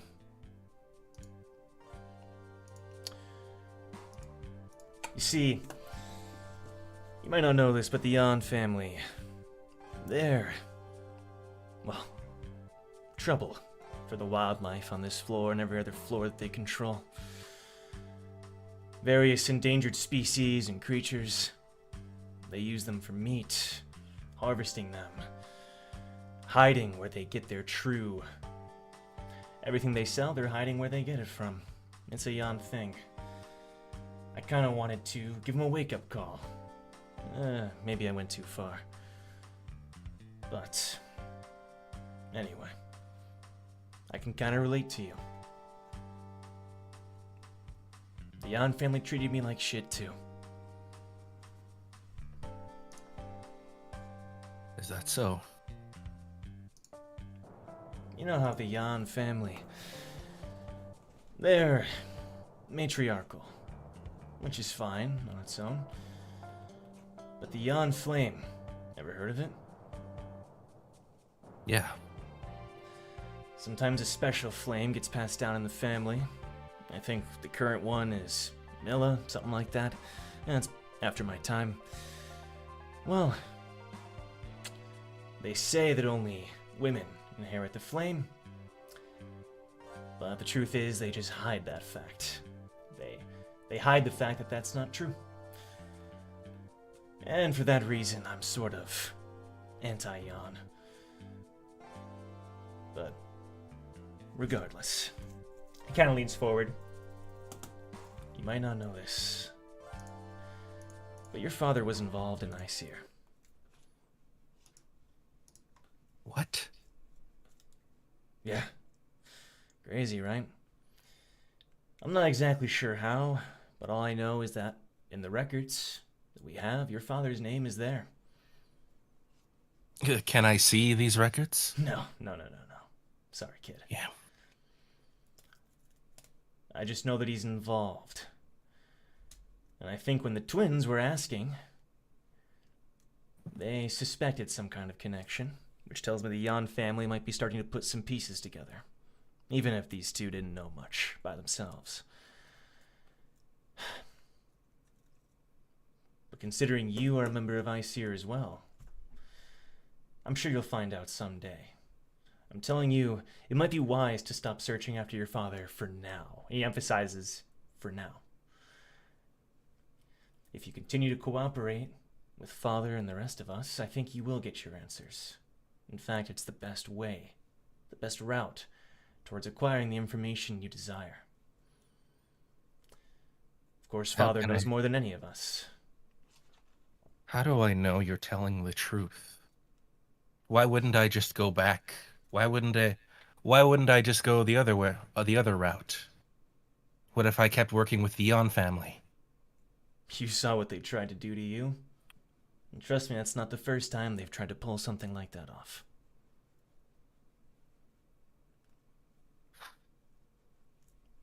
And those two, they're nothing compared to the real top dogs of the Yan family. Trust me, I know.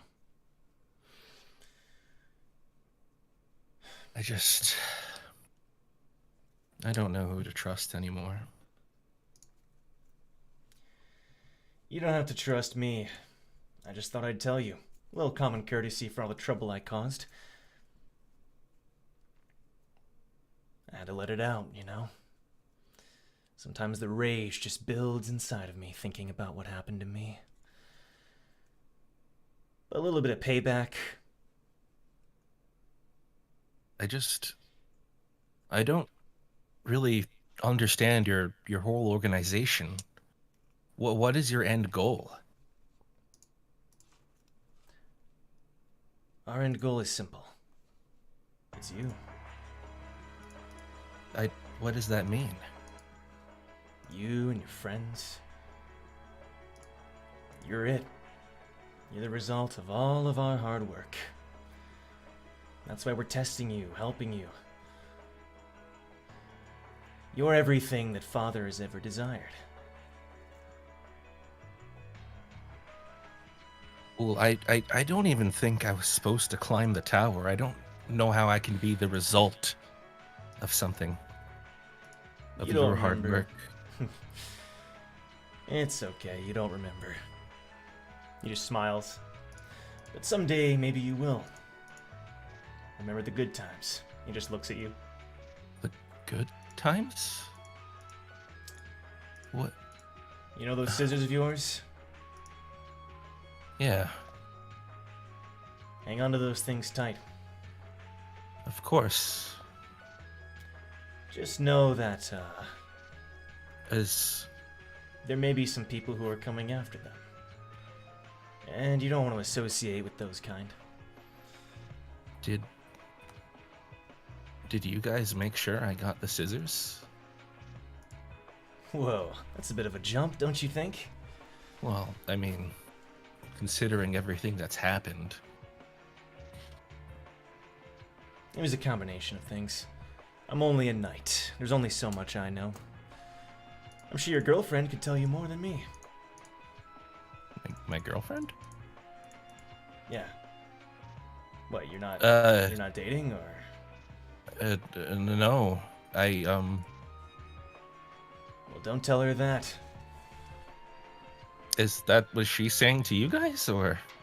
Well, everyone in ICR knows. It's not exactly a secret. Shoot, freaking Discord. I swear, bro. Welcome Sorry, back. I don't know what's up with today. Oh no! I just love the joke was like, goodbye. I know. I was like, wait, what? Greatest cliffhanger.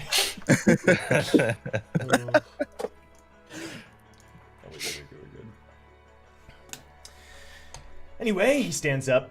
That's about all I've got. Well, I mean, I have one more thing. Yeah? What's your goal? Do you have some sort of dream? How does ICR's goals work with your own? ICR is giving me a chance to get revenge and to find... He just chuckles. Never thought I'd say this. Companionship, I guess. Companionship. Wow.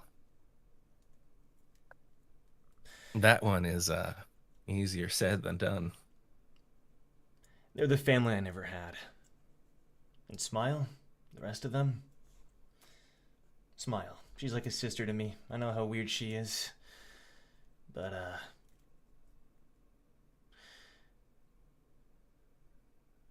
we work well together, and I prefer them over this filthy family any day. He kind of nods towards the Pascal in the distance.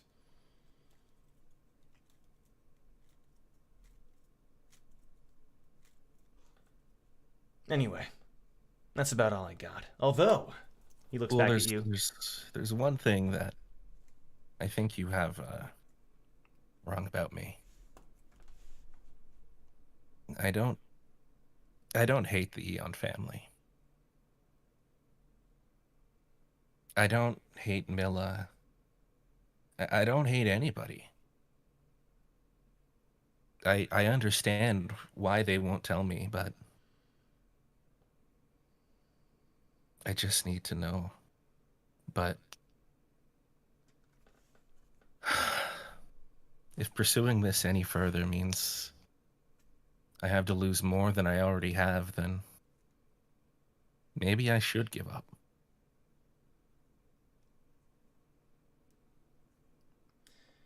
You shouldn't give up. That's the last thing you should do. Just be patient. We have your answers if you're patient. I've always dreamed of climbing the tower, Bull. But when I do, then what? What if I make it to the top and there's no one there?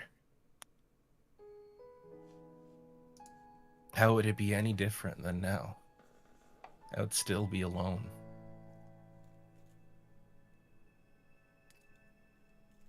I don't think you'll ever be alone. You've got your team. You've got Iceseer. And you got him. Points over to Hresvelgr. I don't think he's ever gonna leave you, right? Doesn't have a choice. But if he did have a choice, I think I know what he'd choose. Just a hunch. I'm not an anima. Well, Bull, I think I'm beginning to like you. I've liked you and the others for a long time. But I don't know why. Don't make Flux jealous now. Well, I mean, it's really not what I was getting at. But I owe you one. I do.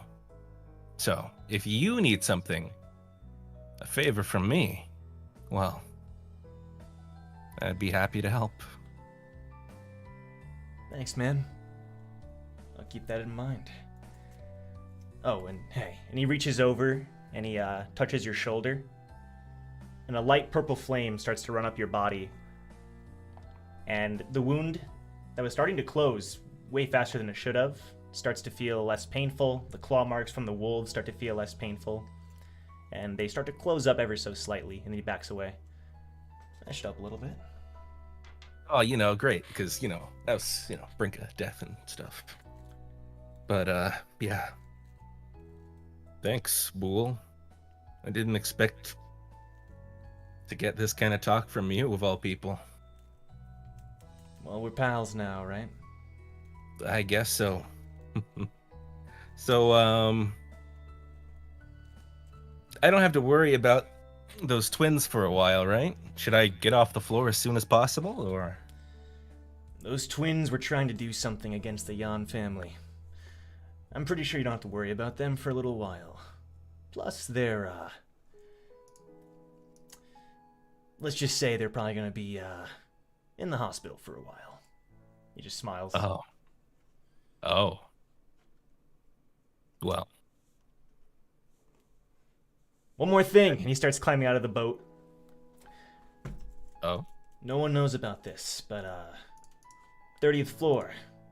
Big thing coming up. Don't miss it. Oh. He kind of gives a little wave and starts walking away from the boat. Till next time. I guess I won't miss it. Hey, Bull! He stops. I give him a thumbs up. You see him chuckle, and then he turns around and walks away from you.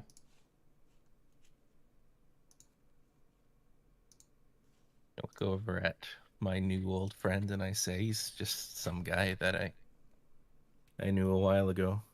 Definitely didn't know he was a really cool dude. Hresvelgr appears to be pretty happy. Oh, well, if you're happy, then I'm happy too. And plus, we've got this sweet boat now. We can go wherever we want. Hresvelgr's eyes grow wide, just like looking at the boat.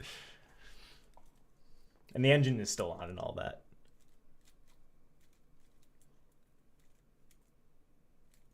Well, and Hresvelgr puts on little aviator goggles. Yep.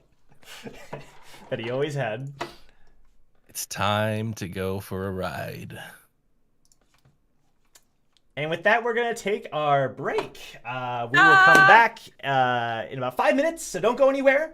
Enjoy the memes, enjoy the fan art, and we'll see you soon. Bye-bye. Bye.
I want to steal. I want to steal. I want to steal.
There we go. Welcome back, everybody, to Towers and Gods. Hope you enjoyed the break. Thank you all so much for those amazing submissions.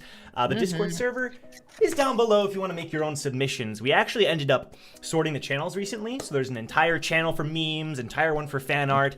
It's super cool. There's like a whole section in our server just for Towers and Gods, so definitely join if you haven't already done so, and we'll submit anything you want to submit, as long as you follow the rules. Make sure you read the rules, next week. And also, don't forget to leave a like.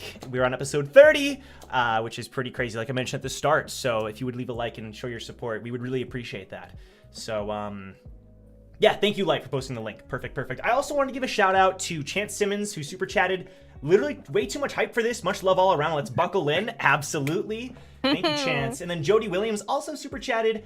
Hi, everyone. I'm 10 episodes behind, but hope to catch up soon. I want to drop by and see how everyone was doing. Thank you so much, Jody. You'll probably see this way down the line, so shout out to you. Hopefully you're doing well. Also, Amaterasu Omikami became a member, meaning they can use Towers and Gods emojis. So shout out to you too. Pretty cool. So yeah. Anyway, I think with that said, we'll hop right back in. Make use of this time. So at this point, the time is it's getting a little bit later. We're going to cut to you, Brac. I'm going to say at this time it's like 9:30, 10 o'clock. How long do you want to sleep in? Oh, no. I wasn't going to sleep in. I just was waiting until Leaf and Wu was gone. Okay. So we'll cut to like 9 o'clock then, right after they left that area. So Brac gets up. He peeks out the door to make sure that Leaf and Wu are gone. Yep. Looks. Goes, all right, time for a secret mission. And he starts on with his day. He wants to first go to, Barnabas Potions? Okay, Barnabas Potions, sure. I'll go ahead and move you to the Pascal district here. So you're just heading straight there. The shop is open, so you are welcome to enter. So I want to say Brac goes into the establishment confidently, opens up the door. You hear the ding. Yeah. He looks at the person at the cash register, puts his hands up nicely, walks over. Hello, good sir. It's a lady. Oh, hello, madam. Woo, you beat up a woman? No. They clearly replaced the dude that was working there. It's a different person. Alright, my bad. But you could have got these hands too. We don't discriminate. He's so fat. But no. Yeah, let's get this clear. Alright, so Brac says, hello, madam. Hello, what can I help you with? Would you happen to know the fine person who owns the establishment of Diomart? Diomart? I do not personally know him, no. Would you happen to have management that is here that I may speak to? Not currently. Now, when you did enter, by the way, I did want to say there was one Yan soldier standing outside. They didn't stop you or anything, but they're right outside the building. Oh, okay. The manager is not currently here. Are you talking about the manager or the CEO of the company? Just the person who owns this fine establishment. I mean, it is named Barnabas Potions, right? Billy Barnabas II does not live here on the 21st floor, I'm afraid, but I could eventually, I could try to help you or get in contact with our manager. That won't do. Thank you for your services today, madam. Of course. Brac turns around, walks out the establishment. Sure. Tips his head over to the guards, but then he mutters under his breath, dumb soldiers. And then he walks over to Diomart. Diomart. Now, funnily enough, there doesn't seem to be an employee in. It's Thaddeus himself operating the market this early. Brac doesn't go in. Brac looks through the glass. He's like, God damn, I see here. Okay. Let's not go here. Let's walk away so that he don't see us. Good. And he tries to run the Zons. Okay, perfect. You make your way over there, no problem at all. And you enter. Now at this point, you don't see anyone inside. The interview is over with Janice at this point. Are the workers there? Yeah, Okay. Brac goes into the establishment. Hello, sir. How can I help you? How are you doing today? I would like to know if you would happen to have it. Let's approach this differently. What would you know about the owner of Diomart? The owner of Diomart? I don't know him personally, I'm afraid, but I've heard that he's a very good businessman. Apparently, he's hoping to open a chain of more Diomarts here on the floor and expand elsewhere as well. I see. That's just a rumor, though. Would you happen to know who he associates himself with? Why, who's asking? It is I, the grand leader of the syndicate, Brac Bronson. It's a pleasure to meet your acquaintance. Pleasure to meet you as well. Would you happen to know who is in his circle? I have seen him with a certain individual, but I don't know any more details other than that. Okay, so you're useless too. All right. Well, looks like we're going in hot.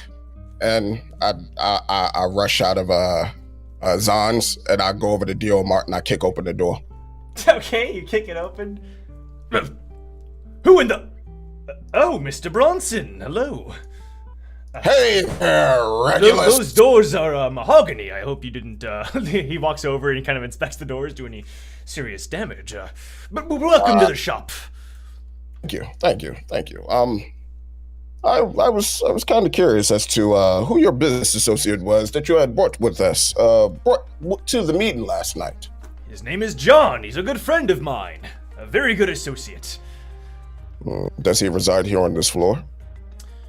Well, no. He does stay at the hotel when he does stay here, but that's besides the point. Do you want to meet with him? What is your business brain thinking up? Oh, don't worry about that. Don't you handle your side, we'll handle ours. Pleasure talking to you. Was that all? Any update on Damien or the scissors? Brac just walks out. Okay. Mr. Bronson. Okay, sure. He just runs. He don't even hear him, and he runs to the hotel. You run to the hotel. All right. Sounds good. And what do you do? When he gets there, he gets to the hostess counter. He just bling bling bling bling bling bling bling. Excuse me. I'm Yes? looking for a John. He's like kind of a yay high fellow, top hat, monocle, all of the fancy wear that you would normally see from a fine, reputable gentleman of a business establishment. That person? He walked out of here this morning. Why? Do you know where he went? No, I did not ask, sir. God damn it! Why are people making That's this? cat. Bribe him. Would you happen to know which room he stays in? That is private information, sir. How private is it? I'm sorry. What's the price? Roll persuasion. Oh, I got my goddamn drawing tablet on. Oh. Persuasion. I believe that is a... Hold up. That might be a good roll. Hope. Persuasion. Oh, never mind. Yes. That's a terrible roll. 10. 10. That is a 10. You're not bribing me, are you, sir? It's not a bribe if you take the money. Wait, what?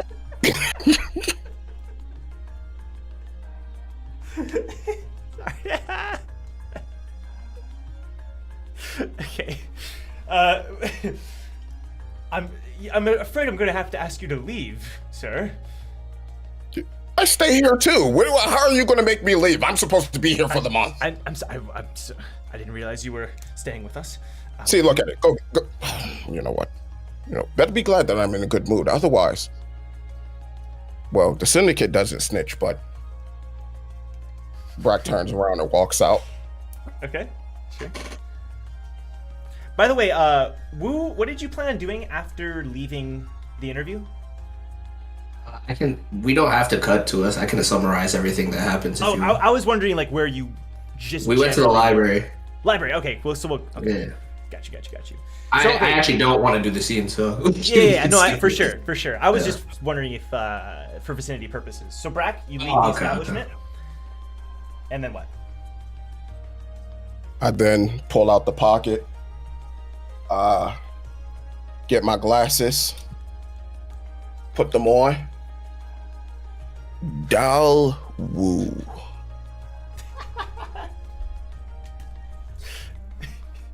As I put the glasses on, and I try to make sure that it's actually called a Wu.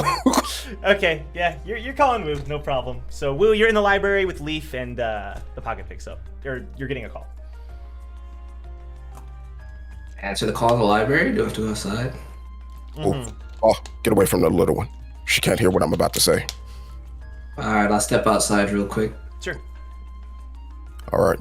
Brac, I know you have your glasses on, man. How many times I have to tell you, you can just say what you want from the pocket and it will do what you want. You don't need to look at it like that. I gotta double check. If I don't double check, it might call the wrong person. I might divulge the information to the wrong individual. I need to make sure that it's you. Do you know multiple people named Wu? Perhaps. Oh, well, you have to introduce yourself. Anyway, why'd you call me? Well, I checked with each of the shop owners as well as Thaddeus himself so that I could find John. At least I think his name is John. What was I talking about? Who the hell is John? But yeah, I was trying to find his business associates so that I could get information as to where the money is. So, you got any leads? Not really. Everybody seems to not know anything about Thaddeus, nor his business associates. When you say John, you're talking about the dude that was at the bar last night. Yeah, old top hat monocle guy. One sec. Let me see what I can do. I'm gonna try and go for a big observer role. Scour the city real quick, see if I can find him. Yeah. Sounds good. And plus, I just need to have shorthand for this. My wisdom is 3. 15. Plus proficiency as well. 6. Oh, the proficiency bonus? Yeah, so 3 plus 3. Alright, 19. I always forget about that. Okay. You send out your observer, and you're scouring the city. It takes you a few minutes, but eventually you end up spotting Jeong and Eden, who are waiting by the boat that would take you to the Hume. And you're seeing that John seems to be walking in that general direction. Okay. Brac, I got his location, but you gotta move quick. Be like the wind. You want me to text it to you, or I mean, I know you got trouble reading, so like. Just where is he? Brac's memory is like steel wool. Don't ask how that makes sense. Based on where you're at right now, just start heading east. You'll run into him. All right. Can I do a roll to throw my harpoon east? Oh yeah. Make a strength roll for me. Make a strength roll. I am that guy who hails high. That was a 22. 22. Okay. 22. Yeah, you can throw you pull back your harpoon and you can throw it almost as like far as you want down the eastern district, the Vermont district. I want to say once it gets like, hold up, is the map up? Pascal district map is up. Pascal map. So east, right? So I'll east. Yeah. So I can show you right here is the Vermont. Okay, so Hume. Like I want to say right when it gets over betting blessings. Yes. Brac just says under his breath so nobody can hear him, one with the poon. And he moves towards where We've heard this technique once before. All right, sounds good. The harpoon goes flying through the air. So like right as it's getting betting blessings, right? Yeah, right when it gets there, and when I get to it, I just snatch it out the air, fall from the sky, roll on the ground, get up, and start booking it towards the Hume dock. Okay. You get there just within a few seconds. It's pretty amazing. And when you were pulling back the harpoon, some people were looking at you strange, and then when you vanished, you obviously don't know how they reacted. But yeah, you get there, and now you're ahead of John, and you see him, and you also see Jeong and Eden over to your right. I pretend like I don't see Jeong and Eden, and I'm just looking at John. I'm like, hey, Bon, how are you doing there? Remember me? Really quick, Eden and Jeong also roll perception. All right.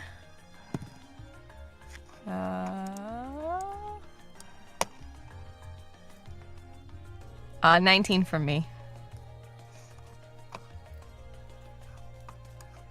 You're muted, Isaiah, just so you know. Sorry, 15. 15? Both of you notice John, but Isaiah or Jeong, for you, it's kind of just like, looking up and just kind of noticing someone. But Eden, you recognize who it is from the Ptolemy's Fins outing. And then, so he walks up to you, Brac. Mr. Bronson. Oh, there, Bon. Do we notice Brac just teleport in, too? Yes, you definitely do. You definitely notice that. Yeah, you notice him, bolt ahead as well. Like, you see him land off to your right, and he bolts way down to your left. Okay. Sorry, Brac, I know you didn't want to be noticed, but, I feel like it's pretty... No, I wasn't bad. I don't want to be noticed. I'm just not acknowledging that. Okay, good. So Brac walks up to John. Hello, Bon. How are you doing there? What is the name you've given me, sir? Bon. Bon Frigio. I thought that was your name. My name is John. Is there a reason you have sought me out? Do you have a new offer on the scissors? Not exactly, but I came to you for a bit of information. Something, and maybe a lucrative deal depending on the answers that I get. But we would like more information about your partner. Regulus. My partner, Mr. Thaddeus. Yes. A shrewd businessman helping me with this deal. It's a shame he let go of those scissors when he did. A shame that he let go of those scissors when he did, huh? Yeah, how about that? Why exactly does he want the scissors? There seems to be a misunderstanding. No, there isn't one. I want the scissors. Thaddeus is simply an intermediary between me and you and your friends. And how much are you giving Thaddeus as a quote-unquote commission for helping you find these scissors? He holds up, quote-unquote, none of your business. It is my business if we're the ones that's holding the product. We have all the leverage, you have none. If you don't wish to sell me the scissors, that is just fine, as long as I speak to Damien before I leave. See, that's the thing. That's what you don't understand about leverage there, my good sir. We hold it. Therefore, we hold Damien. Therefore, we hold those scissors. Therefore, if you don't answer my questions, you don't get none of that. I am paying him a reasonable sum if we manage to land the deal. You're not paying him anything. You're paying the syndicate. There's a difference. Listen, the syndicate... You have proven the syndicate is very shrewd. However, I also know your organization is very young. And so, for the time being... And yet we've taken over one of the establishments on this floor in a matter of, let's say, a few hours, a day. If you believe that Regular's lounge means anything to me, you're sorely mistaken. It doesn't mean anything to you, but that also means that we have firepower on this floor. We have a militia that we can deploy at any point in time, should we choose. Now, are you going to answer my questions or not? No. I think John's enjoying his legs a little too much.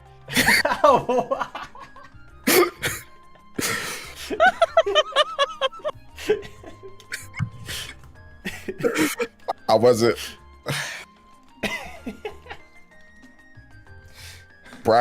Brac looks at him, just steps a little closer.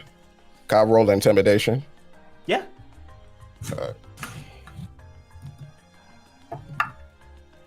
Scheiße. Never mind. That one. They give us and then take us away that easily. How are you trying to intimidate him? I just wanted my size to like. Okay. Just have him feel the pressure, the weight. Well, when you walk up to him with that, you're trying to. He can clearly tell you're trying to threaten him as you walk up to him. He doesn't just stand his ground. He walks closer to you, and despite the fact that he is, not even up to your shoulders in height, he just stares at you, and you start to back away a little bit as you feel an intimidating aura around him. Okay. We got off on the wrong foot.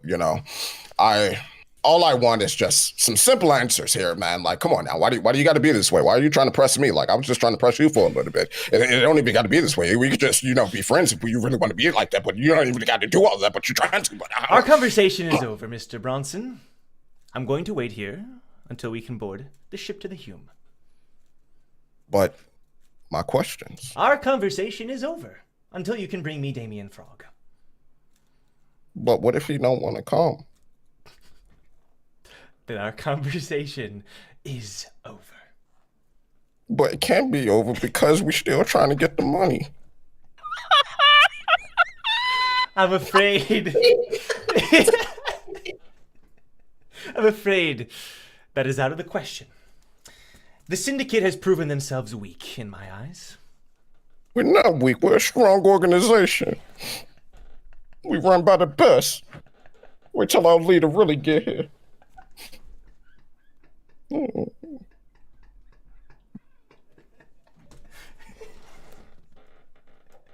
I'm dead. I think Joe's broken. Joe.exe has stopped responding. Please wait while we restart the program. Sorry. This is what happens when Brac rolls in that one for intimidation. Okay. So at this point, he just walks away from you. Oh my fucking god. Milios, you're my favorite fucking person on planet Earth. I just want you to know that. I'm literally crying and there's tears coming down my face. Oh my god. Oh fuck. John's a mean man. He's so mean. I'll run that back like 10 times, dude. Gosh. Brac reaches out for John, and then he finally just looks over at Eden, and Jeong is just pointing at him like, help. Help. The two of you do notice easily enough. What just happened between those two? And Jeong is looking away from the interaction. Just pretend like you don't see anything. Sounds good. She puts her hood up, crosses her arms, and turns her back to it. She's like, All right, Brac, how do you respond to this ignoring? Brac looks at it, stomps on the ground. just one good time, like, and then he just walks in another direction. Oh no, I'm sorry. Brings up the pocket again. Calls Wu. It goes to voicemail. Oh no! On the voicemail. Dang, this is Brac's first time interacting with a voicemail too. Oh shoot. So on the voicemail, Brac just goes, I think we got a problem. I tried, a little bit of intimidation. Things went south. Instead, he scared the living crap out of me.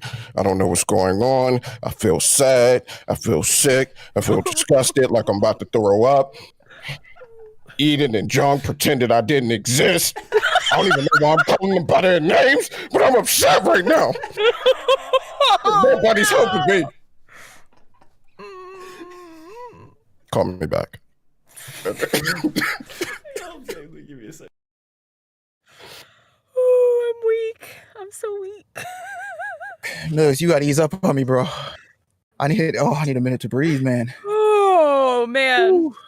My God. My jaw hurt. I'm sorry, Brac. I'll make it up to you, I promise. This is above the table.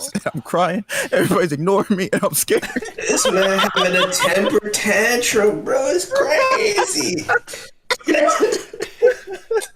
It normally always works. They pushed me down the stairs. They took my lunch money. Oh, no. All right. So, okay. As you're walking away, then Brac, Jeong and Eden, you notice that the guards have started to whisper to each other, and they take away the sign. Boat's ready. Lovely. Oh, it's about damn time. Mm-hmm. And you notice a bunch of people getting on the boat, including John. Ew. Ooh. Eden is gonna keep distance, but she's gonna keep her eye on him. And Jeong doesn't care because he's never actually met him, so he doesn't know who that is. All right, cool. Eden's gonna lean over and whisper to Jeong, "This is a guy that Victor and I ran into at the aquarium, and for some reason, I get the feeling I know him, but I can't place him. It's really weird. And he's acting strange." You think he's from Icere? I don't know. I didn't get the same, chilling presence, how Fluxfalk always leaves. But why would I know him and can't place him? So, Jeong, now that you're looking closer at the man, and he's not just another dude, roll perception for this. Okie doke. That is perception. Perception. That's a 12. Not very high.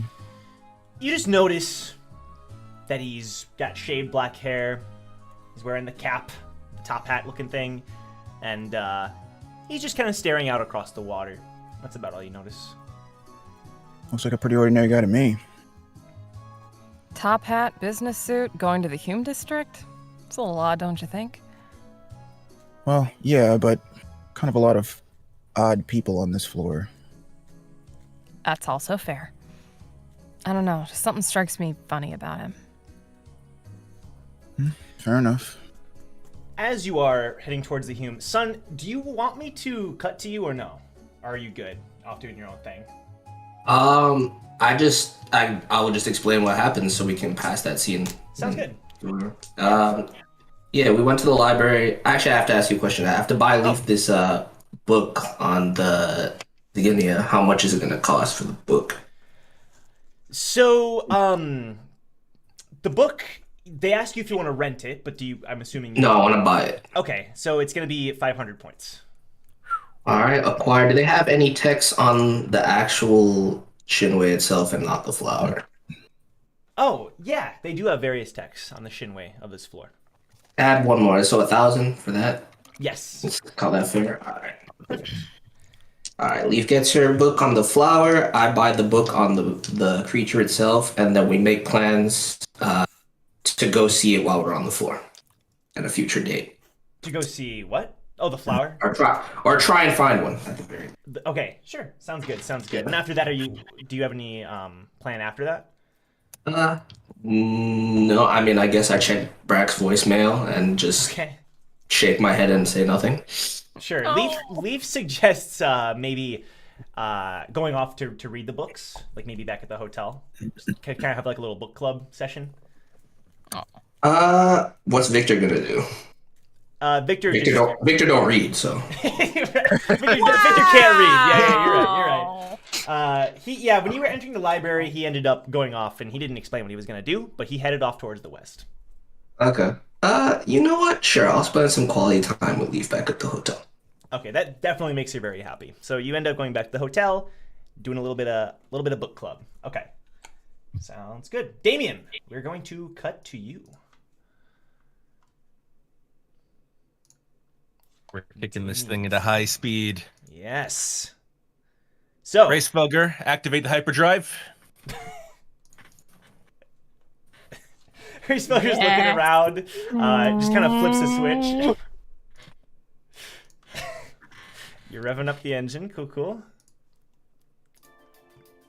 And then what do you do once the engine's all revved up?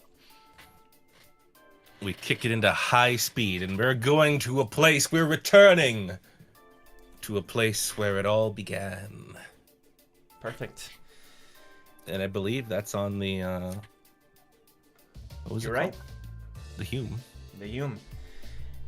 You take the boat, and you're driving much faster than the Jan twins had been driving previously. I knew I was talented at this. I knew. You're driving way quicker. The waves are splashing as you're driving through the water, and Hresvelgr's just hanging on tight, you know, with the glasses and everything. I'm gonna say after about 45 minutes, you do make it. You start pulling around. You pass the Pascal. People are kind of looking out at the water, but they're not close enough to see who's driving. And you end up making it to the Hume. Let me put us here. Back in civilized territory. Of course, this is your first time being here, my new old friend. This is the Hume. It is a residential district of sorts. It has all kinds of things, but this is where our house is. That is, if someone hasn't already moved in. Oh gosh, right, rent payments and such. Hresvelgr is just... You notice this whole trip, well, yeah, has been very inquisitive. Just looking around, very curious and like open-eyed at everything. Just drawing everything in, taking everything in. Well, if you have any questions, my new old friend, I would be happy to answer it. After all, you grew up here too. Hresvelgr starts hopping up and down excitedly. Well, I guess we should start at a house. A Jan soldier walks up. Excuse me, do you have a parking permit? I have a residential permit. Let's see it. Yeah, sure. Let me just get it out real quick. I'm scrambling through my inventory. I'm sure it's real dusty. You got a lot of things in there. See. I do indeed. I haven't had to pull this out in a while. Yeah. Here you go. Let me just like okay, there we go. It's not dusty anymore. He takes the permit. Frog, huh? Well, you can park here for an hour. That's it. Ah, an hour is perfect. Okay, buddy, we have an hour. Let's make the most of our time. Do you turn off? I mean, there's no key that you have. So are you leaving the engine running, or what's the plan? Oh, right. Yeah, I guess the engine's still running. Just gonna leave it running. Sounds good. Sorry, environment. Cut to episode 2 of you chucking the bottle of flaming alcohol into the wood. Right. I should tell you about that story, my new old friend. You get off the boat, and you immediately... Honestly, this place, compared to the Pascal, which was pretty similar to how you remember it, this place has barely changed, except for the fact that you notice there seems to be less people than there had been previously. You see some kids playing outside. Up on one of the upper floors, you see an old woman in her rocking chair. Actually, the same woman that you helped earlier. You see her sitting there in front of her little house, and all the houses Willow, are... right? Yeah. I walk over and I say, "You're Willow, right?" Hmm. Hello, have we met before? Yeah, a couple days ago. You're the one who helped me with the steak. That's right. I still have some dry age here. It's real good. You're supposed to cut off the dry bits though. I guess it wouldn't be that dried out after 24 I know hours. my way around a steak. Thank you very much, boy. I've lived quite a long time, you see. I should have figured as much. What are you? So then, Do you live here? I do actually. I have a house that's not too far from here. Or maybe had a house. I'm not quite sure what the situation is now these days. She's just staring at you. Have we met before? Oh, yeah. So sorry. I was lying to you before, but I'm Damien. Damien Frog. It's a pleasure to meet you again. Your kind son. Oh. You know the name of my mother. Oh, Kine was such a gentle and sweet soul. She was much younger than me, but we often spent some time together, and she's helped me out on more than one occasion. You see, I didn't used to live here on the Hume. I recently moved here after my husband passed away, but I did know your mother and your father to some extent. It's a shame about Dominic. Yeah, He truly was a hero. That's what I hear. Is it public knowledge that he passed away? Yes. Well, they never made it official, but he's been missing for quite a few years. We had a funeral service for him not long ago. A memorial, really. Oh. And she motions over to the big building, which is held for various events and the like. Oh. Well, I should definitely check that out. It's good to see you. You were but a babe the last time I saw your mother. Yes. I'm sure I must have been. I don't remember my mother at all, but Oh, it's always great to hear how great she was. She puts her hand on yours. You know, you remind me more of her than of Dominic. Oh, well, you're too kind. Well, I'm sure you would like to see your home. I would. Thank you so much, Willow. It really was great to hear that. Of course. And best of luck to you, son. Of course. I'm gonna do my best. And she continues to rock on her rocking chair. Well, looks like we have one more thing to do on the list, Hresvelgr. Or my new old friend. You can tell that Hresvelgr's looking around as if trying to see which one is the house. How do you want to take a guess? Hresvelgr's looking around and points to on the bottom floor, off to the east, like on the map, like right around here. Oh wait. Points to like this one. Oh. Yeah, you think this one? Well, maybe my old key would work? If you want to give it a shot? Yeah. So I'm assuming you walk up to your house? Mm-hmm. So feel free to point out, like, which one you thought it would be. Just, you can pick one. Huh? Oh, yeah. I have one in my head, but... Yeah, go ahead and just... Mm-hmm. Just ping it? Perfect, yeah, okay. I was gonna have Hresvelgr try and open the wrong Oh, sorry. So, okay, Hresvelgr tries on this one, doesn't seem to fit. We don't live that glamorously. But eventually you end up going to that one. Hresvelgr puts the key in the lock, and after struggling a little bit, it does fit. The door clicks, and the door swings open. Same old, same old. I'm surprised. Hello? This isn't breaking and entering. I just happen to have the key to this house. There are cobwebs everywhere. Just on all the corners. It's super dark inside. The door is really, creaking as it opens wide. So this is what happened. It is old and decrepit now. Well, let's go down memory lane. Mind the trash and such. I mean, that was the old you. That was the old you's fault, but, well, it's not really your issue.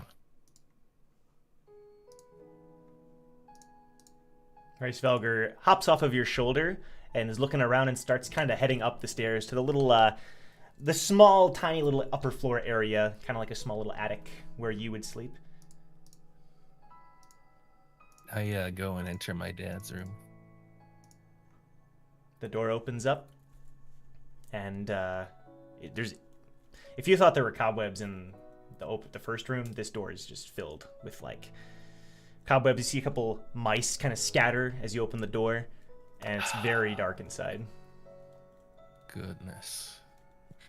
You know, I worked so hard to keep this as well preserved as possible.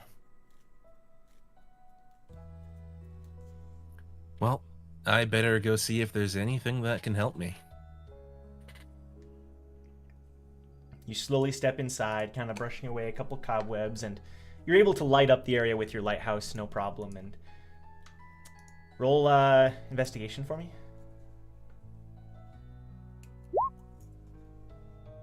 That is a 6.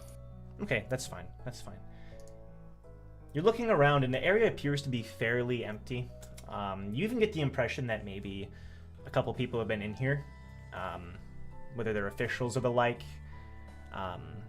Because you see papers sprawled around, but the papers don't appear to be anything special. Just like tax information and like the residential information, and you don't find a lot. But on his small little desk, you do find a portrait that you forgot was here. And it's Dominic and Kine smiling, and she's holding a little baby with purple hair. You see Kine with her dark red hair, and she has a huge smile on her face. Dominic, kind of serious face, but with a small smile. You can tell he's happy as well.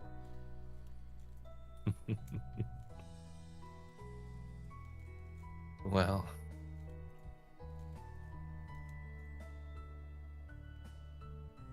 looking at this, I can't imagine you being dead. In fact, I could hardly believe it. I'll find out what happened to you, Dad. But right now, I need to figure out another reason for climbing the tower.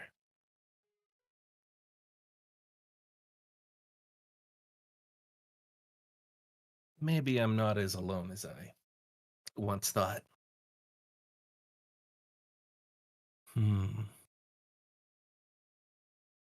Oh, I should probably call them and tell them I'm okay.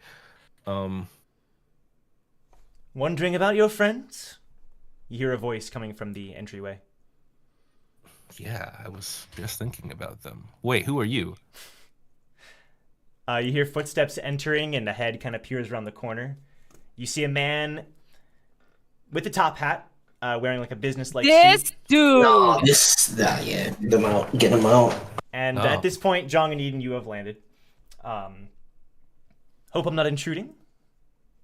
I mean, kind of. To be honest, I didn't expect to see you here. Well, I just kind of got back.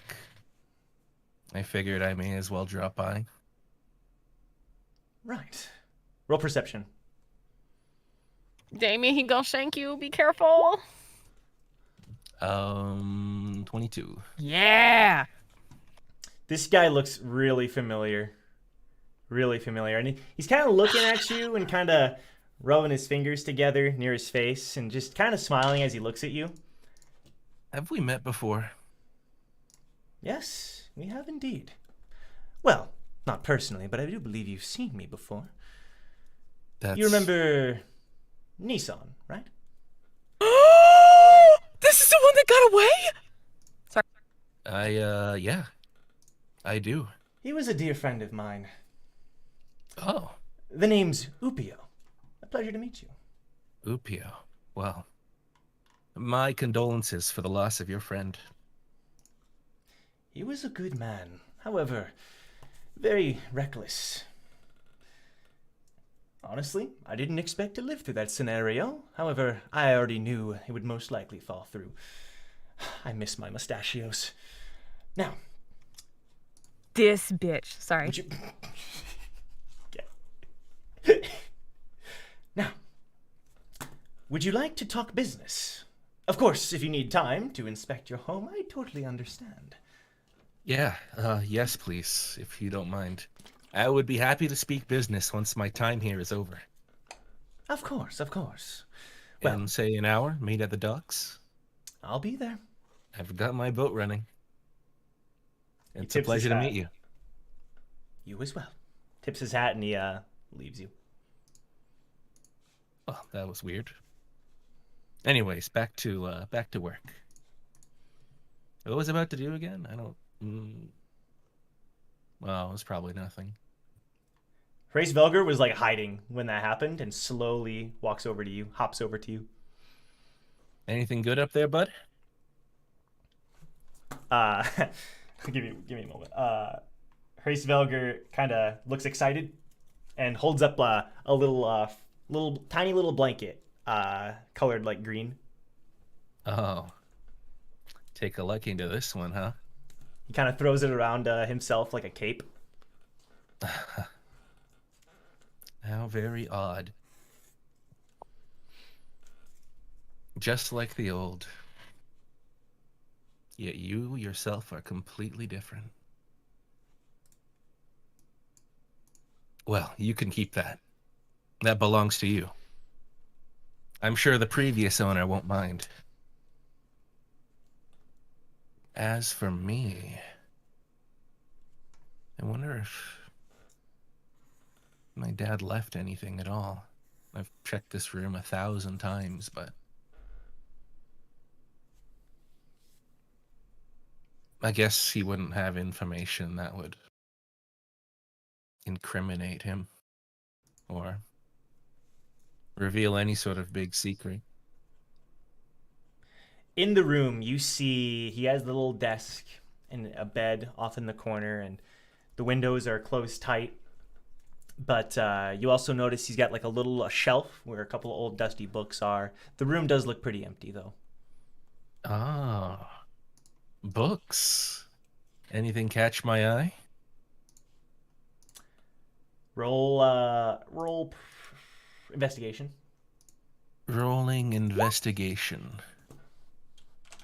Can't see what that is. That's another 6. Okay. Another 6. The books don't contain much. They just seem, at first glance, to be just old books on, like, military. There's another one on the Yan family. And that's about it. Just books on that sort of thing. Perhaps I should just take all of these books for reading material later. Yeah, sure. It's 5 books. You take the 5 books. Delightful.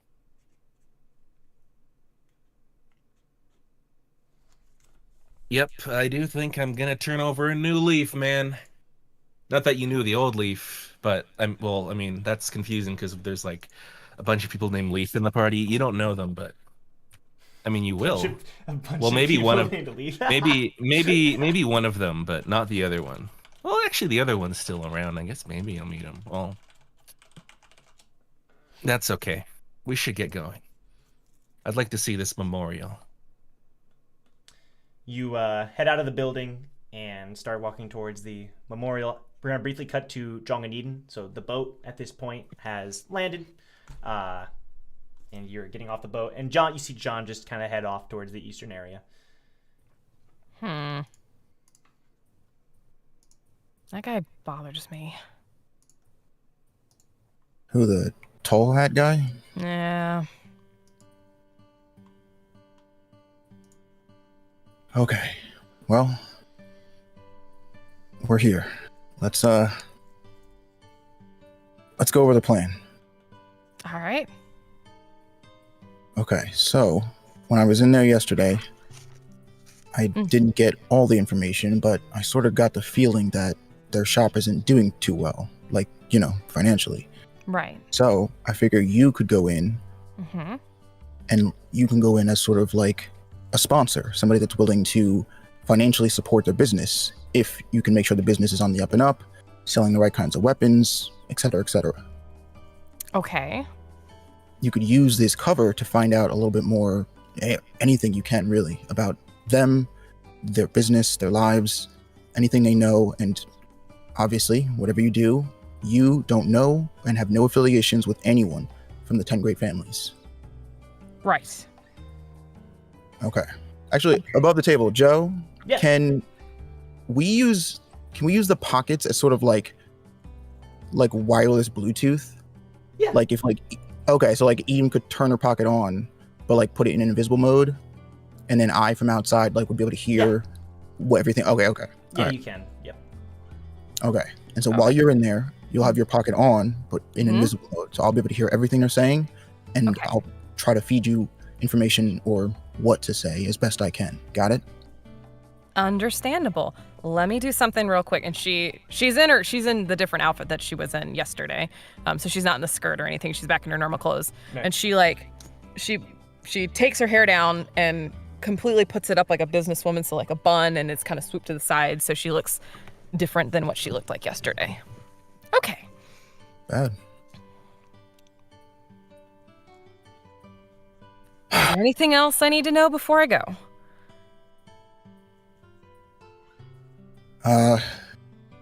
No, just again, I just want to confirm that you don't know it, but you're looking to hear the names Junto and Senya say. That's what we're looking for. Junto and Senya, okay. All right. I can't believe I'm doing this. We're definitely doing it. Yeah, okay. Are you ready? I'm ready. Okay. Head on in and I'll be outside. All right. Sounds good. It was hard to notice last time because it was getting kind of dark, but there is a tiny little sign off to the side of this weapon shop that's kind of inconspicuous, maybe not in the best location, but it says Golden Arms. Golden Arms. And the man has his back turned to you, basically the exact same scenario as the previous encounter. Okay. And she just, Eden goes up and lightly knocks on the door. Yep. Here for business. Hello, I was pointed your way to potentially check out your shop for the vitality of your craft. He turns around and looks at you. Kind of raises an eyebrow. Sure. What can I help you with? I was here to check out all of your weapons to see your craft. I've heard some things about you and wanted to come check and see the quality myself. We got spears, needles, a couple swords, axes. Fantastic. Which would you like? I'd like to see all of them. Sure. Kind of reaches down after a couple minutes, puts one of each kind on the desk. You see a couple other things too, like a slingshot, and you see a bow as well. He says, "Just found that one, off in the attic." Oh, really? It's an old thing. I don't recommend it. She still goes on and looks at it just because Eden is genuinely curious. Yeah, it looks to be made of decent. It's old, but the bowstring especially is very high quality, and if worked on, this could be a pretty good bow. Find this rather intriguing. I'm quite impressed, sir, I must admit. Well, thank you. And I'd like to offer you a proposition. Weapons You're of not this from the Yan family, are you? Oh, heavens, no. Good. That family's disgusting. In fact, all the 10 families are, but they're up there. What proposition did you have? Well, my associates and I happen to like to sponsor weapons and weapons shops and people who know their trade well to assist regulars who may not be as financially well off as the spoon-fed 10 families. And so we like the common folk. We like to help the common folk to help the common folk. Do you have a name of your group?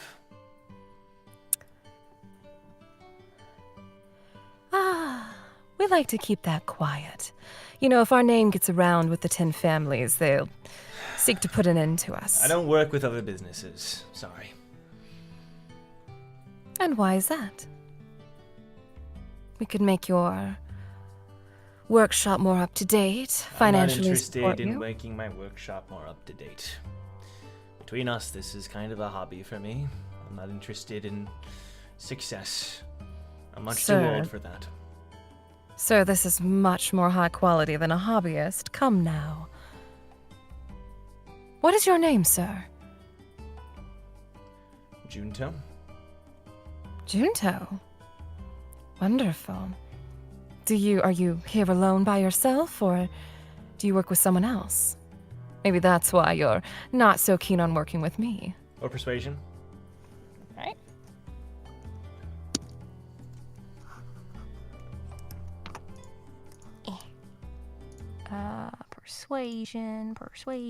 Persuasion. That would be a 12. Listen, if you're here to buy something, I can help you with that. I run this weapon shop alone, yes. So you don't work with anyone. So why are you so hesitant about my offer? Because I'm not interested. Now please, you can go or buy a weapon. Fine, I'll buy everything here. I'm sorry? Well, your prices are low, and you have low stock. I'll buy everything here. And you get rich. When... You're certain? Well, how much would it be, sir? I'm afraid it would take me a moment to tally it up, ma'am. But I can certainly Absolutely. do And while so. you do that, tell me a little bit more about yourself. I'm very curious. Since this is a hobbyist trade of yours, I'd like to know more about why it's just a hobby, considering you are on par with some of the most skilled craftsmen in the tower. I would not ever go that far. Oh, now, sir, come now. You don't need to be that humble in front of me. Please, no need to act that way in front of me. He just starts kind of going around and taking notes on a sheet of paper. Name's Junto Sei, if you must know. I used to live on the 20th floor with my wife, until she passed away a few years ago. Now? I'm sorry to hear that. No, it's fine. Senya lived a fine life. I'm sure she did. And I know she's out there somewhere, but that's beside the point. I became a weapons shop owner simply was more of a hobby than anything else. My What did you story do is very before boring. this? Before? Mm-hmm. Nothing much. I sold plants. Oh, that's lovely.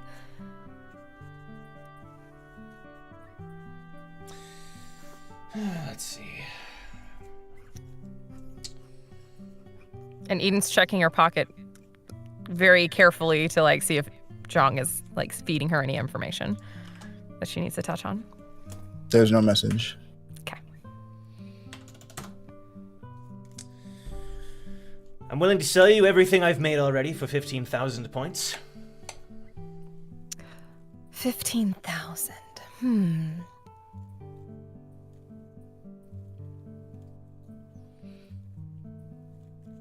I think that could be arranged. I'll give you a discount. 12,000. You don't have to. 12,000.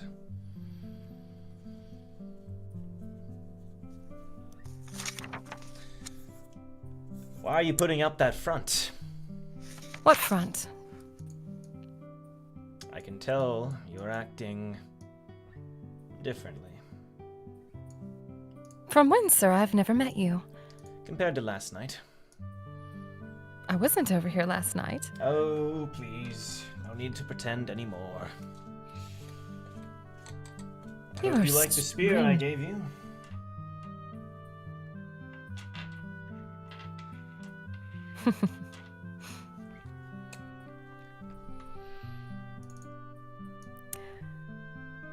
Let's just say that was testing the waters. Sure, I had to check and see for myself. She messages Jeong, send me 2,000 points.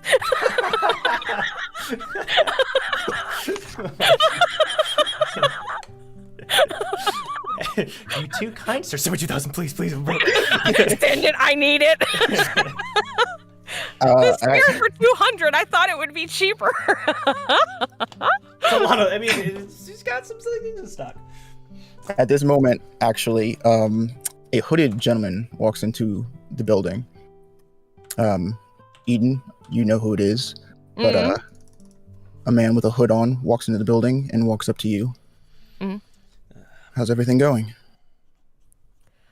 Well, it seems our prospective partner is a little more stubborn than we gave him credit for. But I've offered to buy out his entire stock, so maybe that will help convince him. He's offering it to me for 15,000. So, if you want to, split the cost. You can buy all of my weapons, but I'm not working with you. I refuse. Such a shame. 15,000? 12,000. He's giving me a discount because he feels sorry for me. But I think we should pay the full price, don't you think? And then Jeong looks up at the man. We'll give you 30,000. I'm sorry. You heard me? 30,000 points.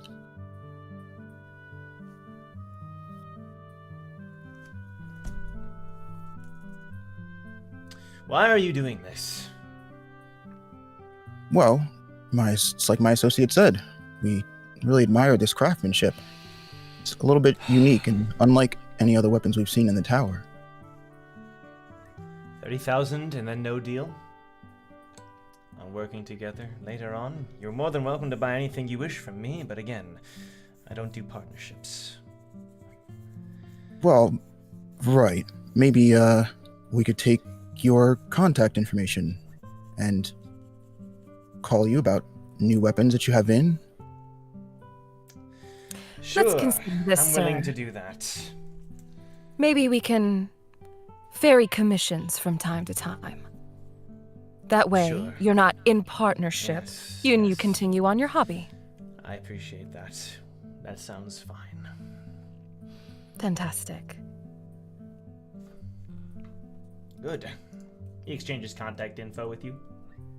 Okay. Jeong, are you doing it or you want me to do it? What? Because if he connects with your pocket, he might know who you are.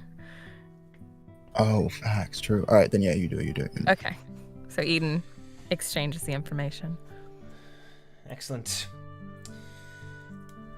Well, he turns around and he ends up stacking weapons on the counter.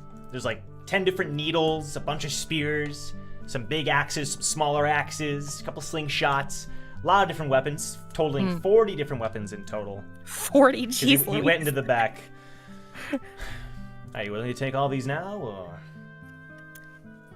I think we can handle it. Yeah. You're more than welcome. Thank you for the business. I appreciate that sincerely. And we appreciate you, sir. Well, you have a nice day now. Contact me if you need anything else. We will. And thank you, son. He looks to you, Jeong. Not at you, but I appreciate the donation. Don't mention it. It's the least I could do.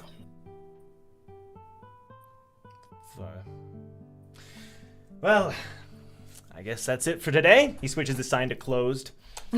Time to get back to work. You take care now. You as well. And Eden lugs out the 40 weapons. Hey, above the table, if you're wondering what to do with those weapons, the syndicate can help. Look, we got plans. Okay. We can't have all of these. Jeong, can you roll perception for me? I'll hijack this a little bit. Oh man, you just got everybody doing perception rolls. Ah. I make the Kun boys work. That's gonna be a 16. All right. Through that entire conversation, you've noticed that was too easy for Eden, and that seems like she had done that multiple times. Like it was almost too natural by striking deals and talking with people.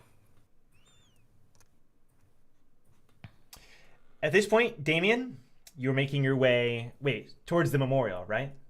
That's right. The memorial place. Okay. You notice that there isn't anyone standing outside. You're able to open the door. No problem. It opens up until it feels like there's like a long gymnasium kind of building. Very echoey. Some tables are set up, a couple chairs, but not much. Echo. Hresvelgr goes, "Rah!" like, ribbit, you know, and then ribbit, echoes. And it's pretty dark in here, but with your lighthouses, you're able to look around, no problem. It's dark. Yeah, there is a light switch if you would just like to turn it on, but it's over at the other end of the room. You've been here before. You've been inside this building before. Mm-hmm. So you go over, turn on the lights, I assume, and there's a few things in this place, but what immediately catches your eye, and something that was not there before, is over in the corner of the gymnasium, there seems to be this little area that's being sort of hidden away by curtains. These dark purple curtains. Oh. Is that the memorial in question, I wonder? You walk over and the curtains are able to just be slid over, and there's a little table there and a couple of burnt out candles, and then there's a picture of Dominic Frog in his uniform doing a salute, looking very serious. Wow.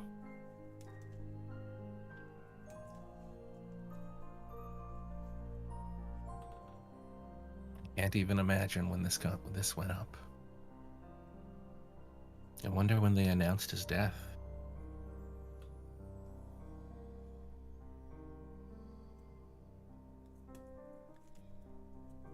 This is a bit overwhelming for me. Just hang in there, Dad.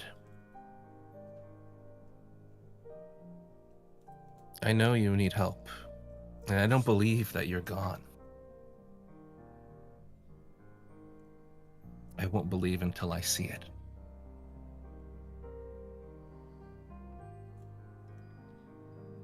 So I know that whatever you're doing, you're hanging in there. And whether it's with Iceer or the Yeon family or whatever it is, I'm gonna find out. But if I keep going at it like this, I'm just gonna get myself killed.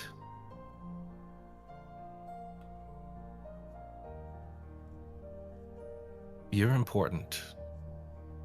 But right now, other people need me. So just hang in there. And I hope at the end of the road, we'll get to spend some time again.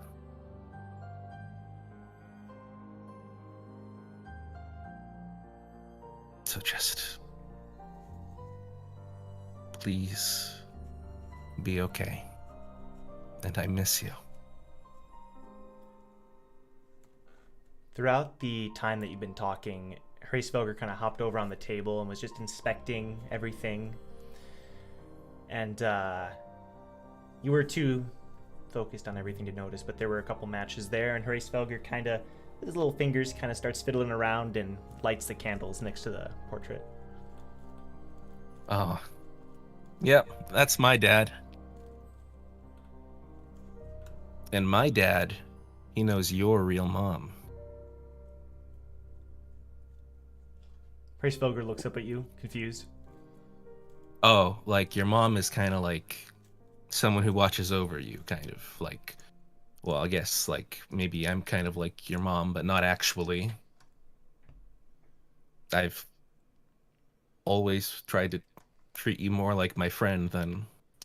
This is getting kind of overwhelming for me. I just. Hresvelgr just kind of wanders over to you and hops back on your shoulder, and in a way much different than previously, kind of like nuzzles his head against you. Oh, thank you, my new old friend. I don't know if you want to keep the name Hresvelgr. That's the name that was given to you at birth, but you're technically not the same Hresvelgr. When you say the name, you see him hopping up and down happily. Well, if you like it, then we can stick with that. Now then, I should probably find out who is responsible for this.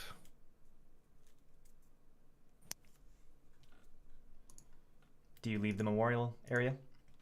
Yeah. Okay. You leave. Any young people around? No, there's a couple soldiers, but they don't stop you or anything. You do see John standing by the docks, and off in the distance you see Eden carrying like a huge stack of weapons, balancing them. For the first time you see Eden and a hooded figure next to her. Well, that's weird. I'm not quite sure what to make of that. Do we spot Damien? No, I would say no. Okay. I try and sneak up on him. Roll stealth. Oh no.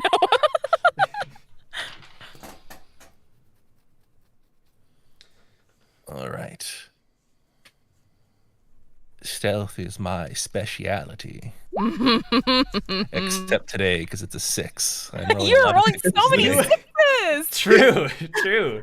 You try to sneak up on them, and immediately they spot you. Like, you're not even close, and they spot you. But Damien's kind of in a crouched position. Hey, I'm back. When?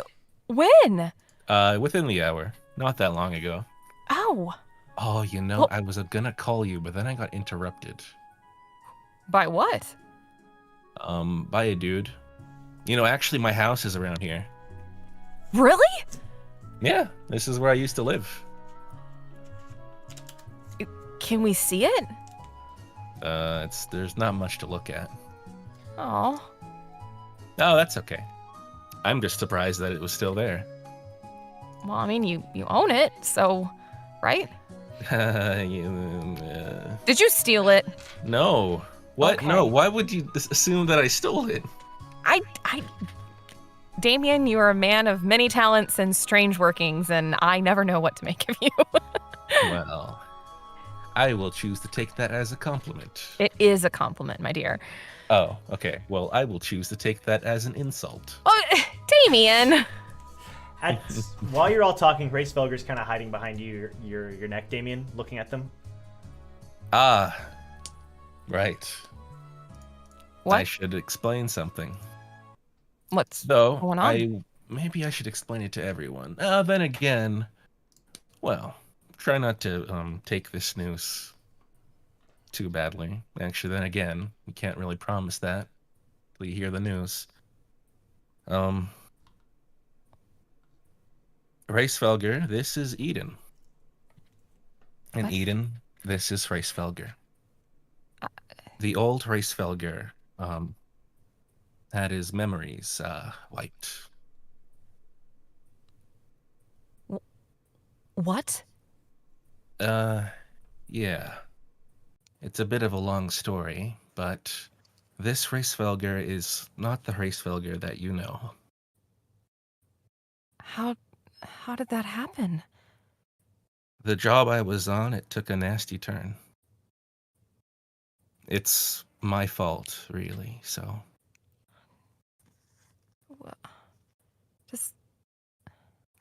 so, what what would cause something like that? Did he like get hit in the head, or like is this amnesia and he'll get better and be okay, or is Well, this?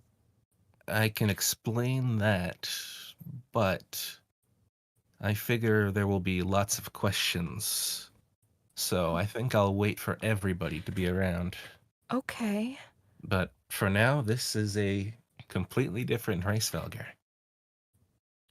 Oh. All right. Well, Hresvelgr at this point looks more comfortable with you, Eden. She one arms the rest of the weapons and like puts a little finger out for him to shake. hi, Hresvelgr. I'm Eden. So, we going to war? Hresvelgr shakes your hand very cautiously. By the way, yeah, Eden one-handed like this huge stack. Well, we were doing some shopping and we got carried away. We'll get to that in a moment. But you said you were meeting somebody? Oh, yeah. They're supposed to meet me in front of the docks. Can we see over to the docks from where we're at? Yeah. You see John standing there. Jeong, I knew I had a bad feeling about this. What's so bad about it? Damien, Okay. He was very polite to let me go about my business.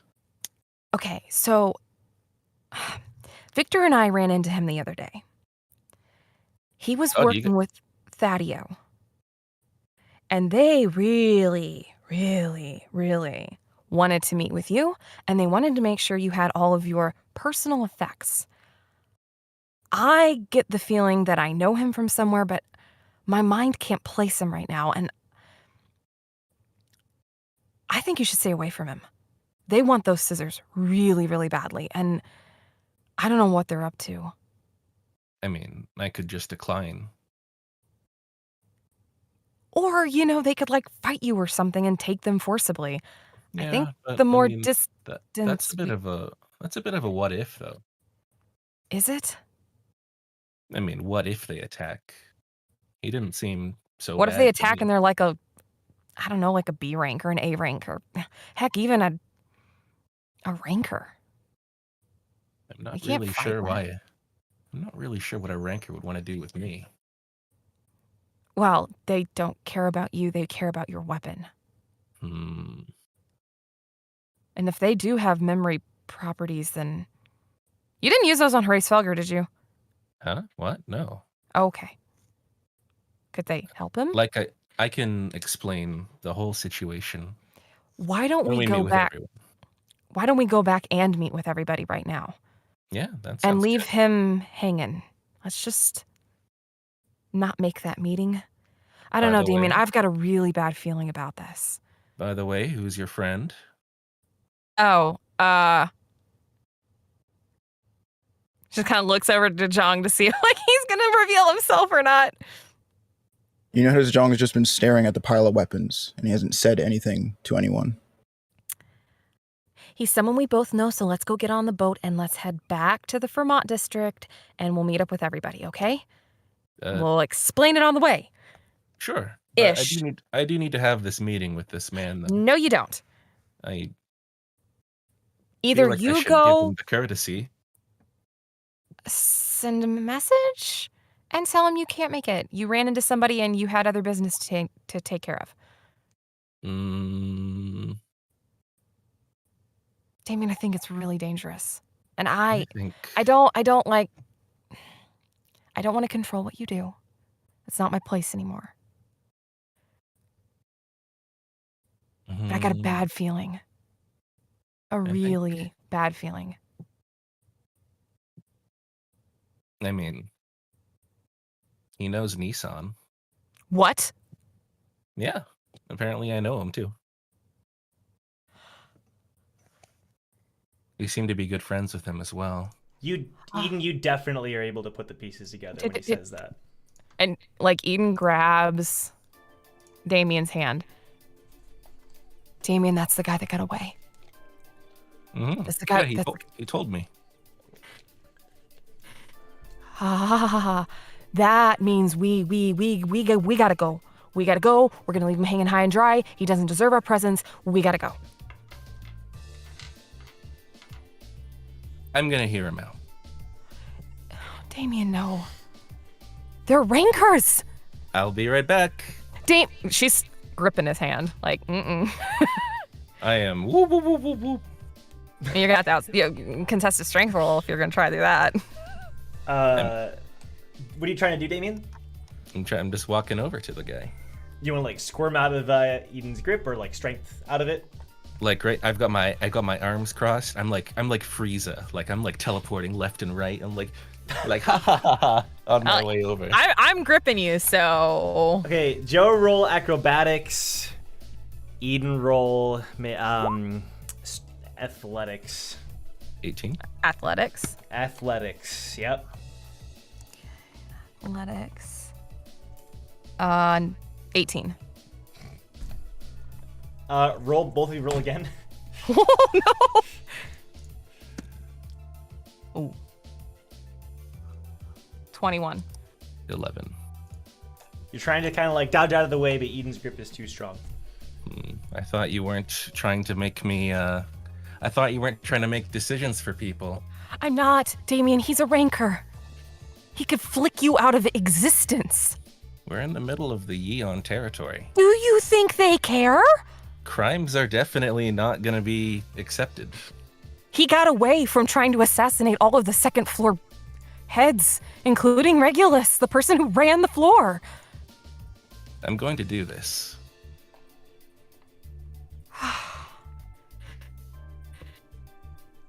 Fine, then I'm gonna back you up.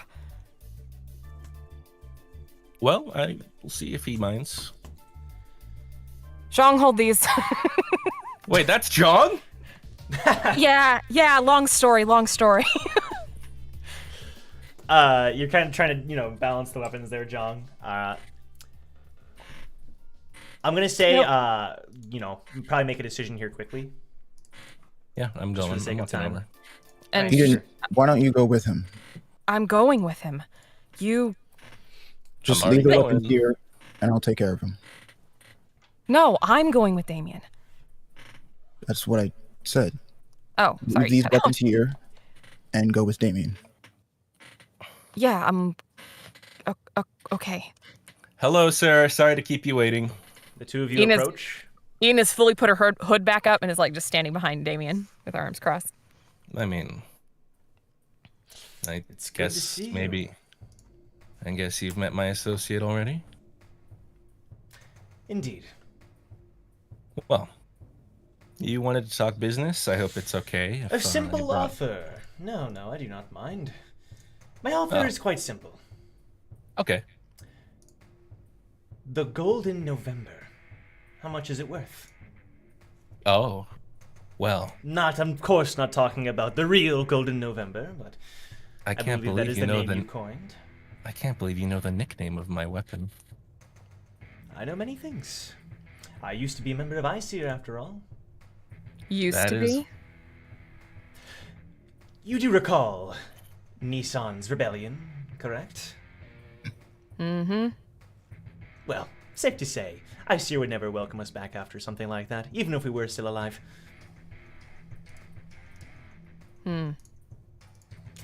Why do you want it? In fact, the reason I want the scissors is quite simple. You might not know this, Damien, but those scissors are only under your temporary ownership. Is that right? ICER intends to give the weapon to someone else. Once you have tested the weapon out, per se. You are the temporary owner. The real owner will be given the weapon shortly.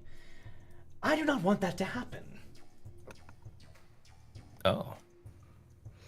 So what do you want then? I don't want ICER to have the scissors. And I want to help you by taking them off your hands. It would save you a great deal of trouble. So if ICER comes calling thinking Damien has them and he doesn't have them, how does that help us exactly? Well, they move on to find me, I suppose, or whoever has the scissors. So you haven't really thought this through, have you? Of course I have. This is the best decision for all parties involved. Just like you You thought through the entire second floor debacle. Oh, no one thought through that plan. Nissan was always stuck up, reckless, and worked towards his own ambitions, no matter what would result. Unfortunately, it resulted in the deaths of many of my friends, but he thought he was doing what was right. Maybe you could answer a question for me then. Of course. Why does Icyr value us so highly? You are Icyr, don't you understand? Not really. You are the culminate. He kind of stops himself. You are the gods of Icyr, as Nissan said on the second floor. I'm a pawn, or I was a pawn. I don't know much, but I do know that much. That is interesting. You really think I'm in danger with these scissors? Without a doubt. If we're their gods, then why are they worried about us having a weapon that they themselves want to possess? I'm sorry? Why, if we're their gods, are they concerned about us having some weapon that they themselves want to possess? Shouldn't we be given all of the high-tier weapons, then? Of course not. Not everyone in Icyr is on the same page, either. Look at what Nissan did. You think he's the only one within Icyr who is breaking the rules and the boundaries of the organization itself? Icyr is not as solid as many would believe. Now, not only is there a danger present there, but also, I don't want to see the scissors fall into the wrong hands. Who are the wrong hands? Icyr. Who Nissan may have been a specifically? fool. I do not know who they're planning on giving them to. Nissan may have been a fool, but he was right about one thing. That organization is no good. Made up of nothing but liars who used us. That's why I joined him in his little debacle.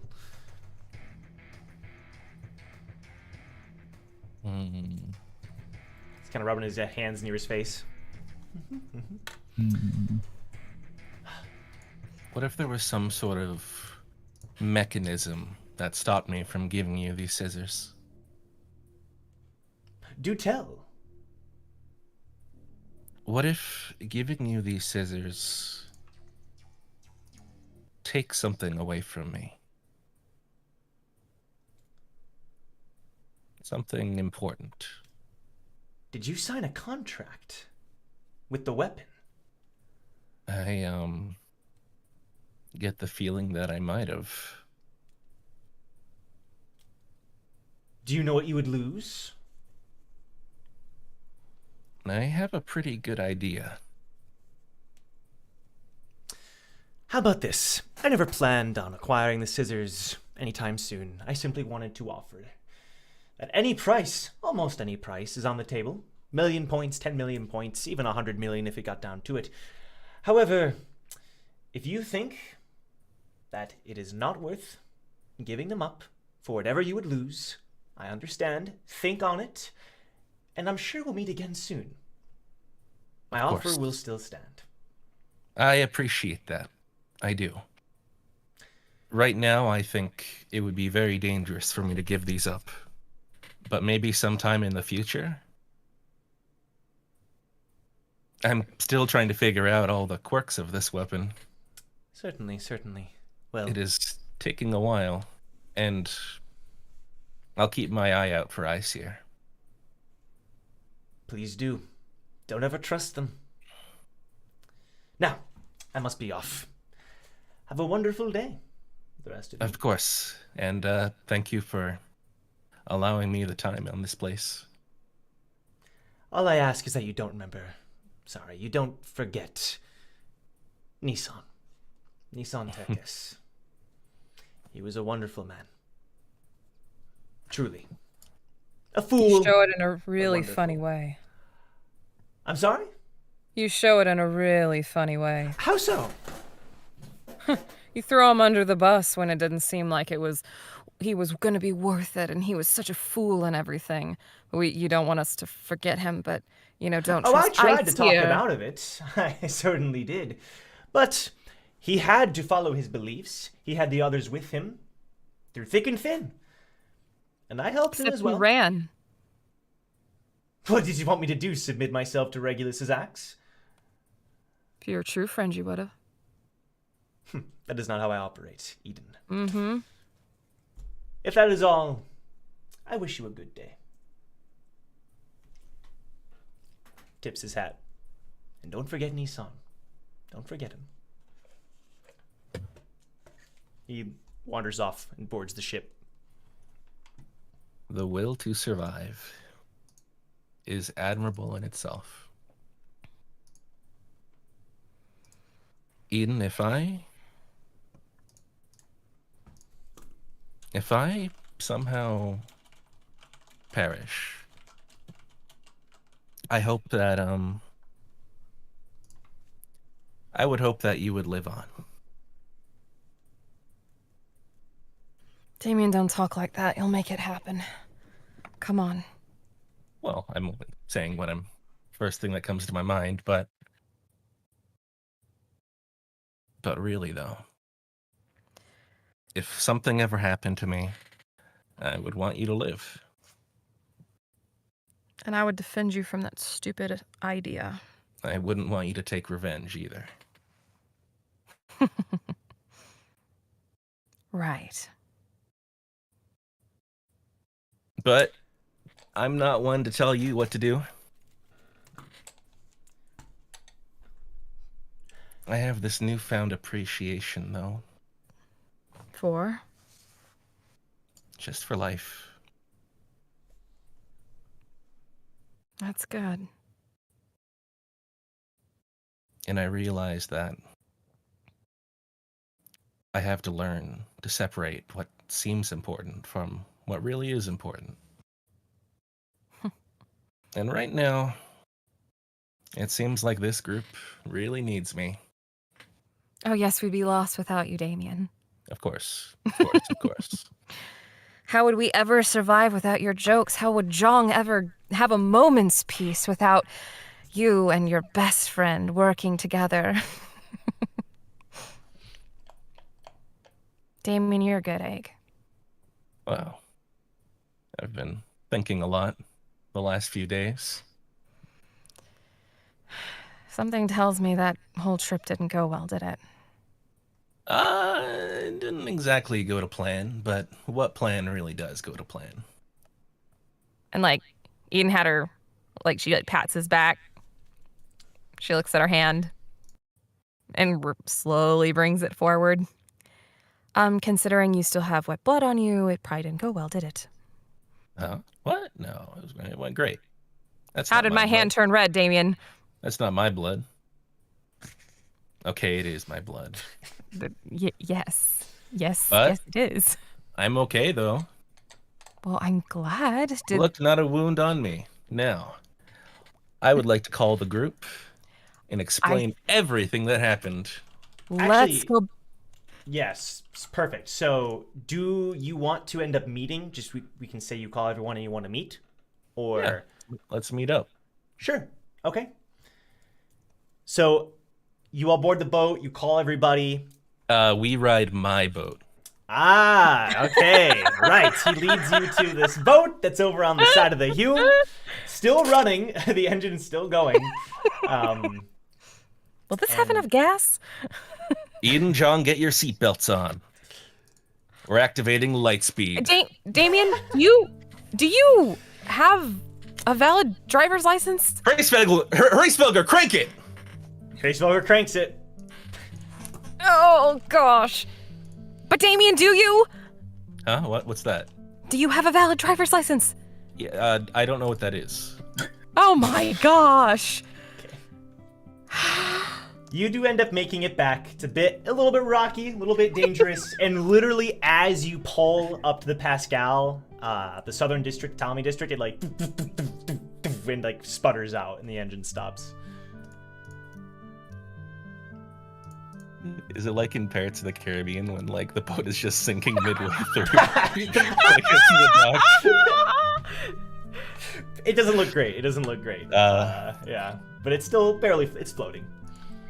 Nah, you planted to see the image. I'm envisioning that now. We're all holding onto the top of the mast and we'll step off with our giant pile of weapons. Land ho! I'll give you lessons, Damien. Don't worry. Does Listen, everyone end up going to the hotel? Everyone who's getting called? I guess it's Wu and Brac. On to us, hotel. Well, Wu's already there. I'm already at the hotel, yeah. Yep. Okay, and then Brac, you're heading there? Yeah. Perfect. Okay. So, really quick, Wu, the book club went fantastically. Leaf is just so thrilled about all the flowers. Because we're surprised her that there's a bunch of flowers in there. She tells you about the jeweled rose, the wild helica, and her eyes are just like glittering. Both of them, they're endangered species, actually, here on the floor. All the more reason for us to go see them ourselves. Yeah, definitely. And as that's wrapping up, I'm going to say the group ends up all coming together here at the hotel. Victor included. Victor shows up too. All right. Well, it's been a while since the group has been all together like this. Damien, how'd your thing go? It didn't go quite as planned, but, I got some interesting things that I found out. Sure. But I hope you guys haven't been causing too much trouble. No. Well, then I'm disappointed then, because we're supposed to be causing trouble. No, we're not. No. Remember, low profiles. Did we, Depends on what you call trouble. Did we gain any territory on that front? Oh, no. Oh, we'll discuss later, but everything's running swimmingly, man. I'm sure Grace would be happy. Is Wu part of the syndicate now? When did that happen? I have no idea what you're talking about, Victor. I mean, if he's a new member, then we've got to give him the initiation. I also have no idea what you're talking about, Damien. First rule of the syndicate, don't talk about it with the uninitiated. That's true. Oh, we all know about it. You don't know anything. You know what we want you to know. I mean, to be fair, Right. like I've had the initiation ready this whole time, but I think they might have went stale in the time Damien? since we haven't had any new members. Damien, are you hurt? Are you okay? Huh? Oh, I'm right as rain. This blood, well, it's kind of my blood, but it's also some of it is my enemy's blood. Jeong, heal him. Maybe he's hurt. I'm not. It's okay. Just go. Blow him a kiss. I'm okay. Yeah. What exactly happened? Yeah. Where have you been? I had to do a job for the Yeon family. I thought that it could be one step closer to meeting my father. As it turns out, there were different goals for everyone involved. I met these two twins, Vaan and Faan. Faan tried to kill me. Vaan tried to save me. It's a whole big mess. Trying to remember. If you can't remember it, the dude tried to save me, and the sister tried to kill me. Are they dead? Yeah, where are they? I think they're stuck on an island. So they're alive. Oh, I imagine they survived. I mean, And you don't think that when they find their way back here, they're not going to come after you in retaliation? you think the Yeon family is just gonna march in here and snatch me up? Well, they Even know did these two. I'm already, not talking didn't they? about. Wait. I'm not talking about the whole family. I'm talking about these two individuals in particular. I do think these two individuals were acting on their own. I do think a job needed to be done, but Fawn had the idea that killing me would make things easier for her cousin. I'm curious. How did you get out of it, little frog? Well, I used my a secret technique handed down to me by my family. Uh-huh. The runaway tactic. Yeah. You got away from both of them from just running? That's impressive. Well, They're from the 10 they were- families. Well, I mean, they were... Only one of them was really trying to get me. How did you get healed then? Well, this is where it gets interesting. I wasn't alone in my escape because an old friend called Bool showed up. Now I know what you're thinking, friend. Turns out, Bool's actually pretty cool. Excuse me, what did you say? The guy from the 6th floor with the creepy clown girl. Yeah, him. That Her guy. name is Smile Eden, and she has the coolest weapon I've ever seen. You will treat her with respect. But this other guy. Oh my gosh, Woo, keep it So in pants. I explain everything that Bool told me, which I assume everyone was listening in. Yeah. So I just repeat basically, like, because that's a lot. There was a lot of information, but he answered a lot of my questions, and he is not a big fan of the Eon family either. So he is a Eon, then. That's right. I was pretty shocked too. Although I guess I should have deducted that because he's purple flames, but... Purple flame? I mean, that's not exactly a Yon thing. Flame is, I guess, but... He looks at you, Eden. Yeah. Not everyone. You're not a Yon, are you? He looks at you, Eden. No. I'm kidding. Are you a Blitz, though? A who? Never mind. Brac just looks over at Jeong like, we were able to take on a yawn. We actually were winning. Yeah, definitely took them on. Yep, definitely. That was me. At the expense of me, need I remind you? No. No, yeah. That's how I remember it. Yeah. Yes. That happened. You were fodder. There's a difference. Brac, I thought we made this very clear on the 6th floor. I take offense to that, Brac. I thought we were cool. Roommates and all. Now, we are cool, but you went down and I didn't go down. You went down. And how did he go down, Brac? Wait a minute. I don't know. He tripped and fell. What am I supposed to say? Like, That's the stepped person up, that- Kind of like what happened to you on the linguist Now, test. like, I seem to recall a certain fight. now there's one more thing that I need to discuss, and this might shock some of you. But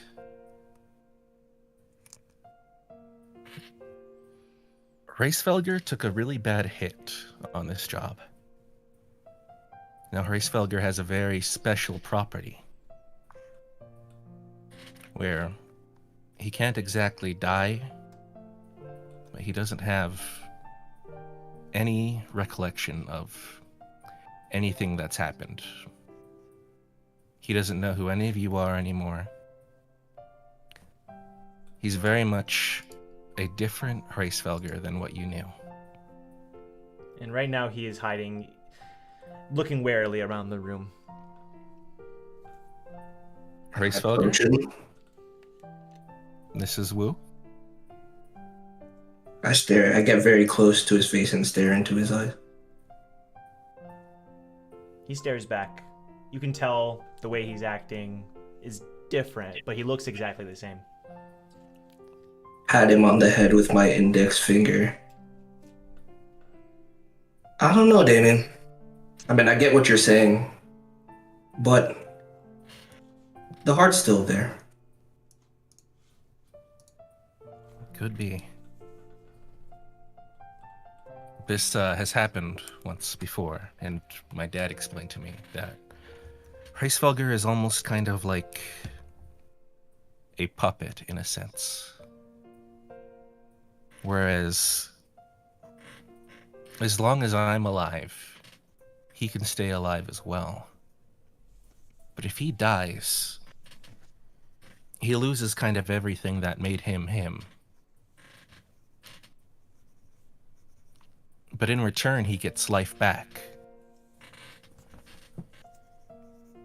So, this Hresvelgr is very different from the Hresvelgr you know. So, if it would be okay, and I know it's awkward, but could you introduce yourselves to him? Maybe give him a short recap of what your experience was with him, just so he's up to speed. Absolutely. Table talk. Who still has the steak knife? You. We do. I do. Okay, cool. This is going to go well.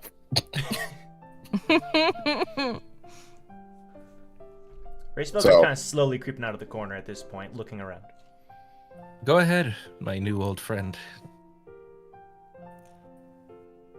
Can I roll perception or insight into Damien to see like how he's holding up? Yeah, insight. Okay. I can tell you. You don't have to. Okay.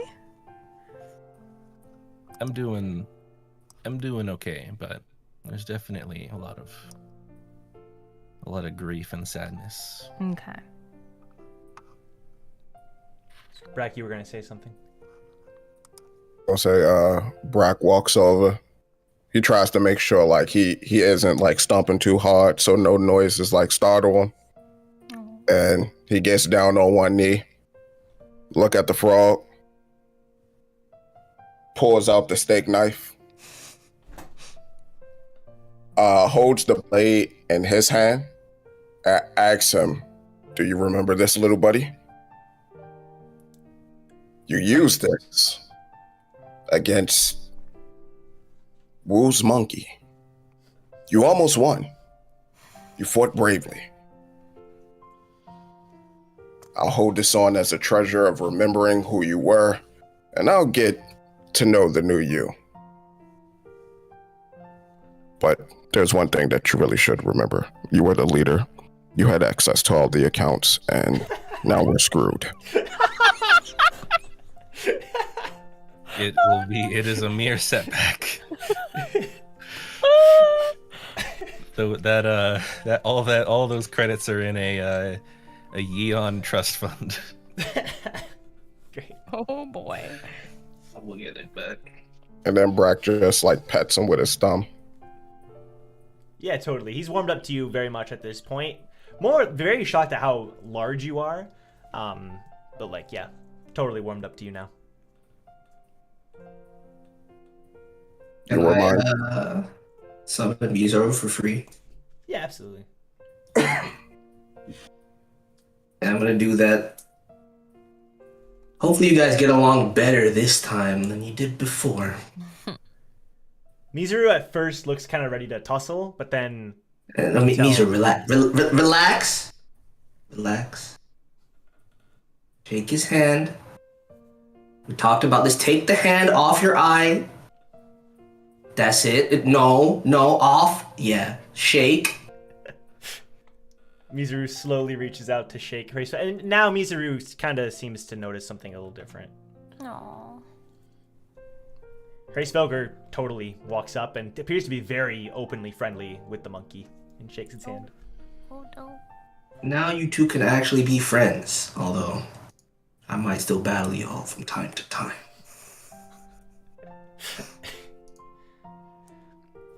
And Hresvelgr looks up at you, Wu. I just pet him again.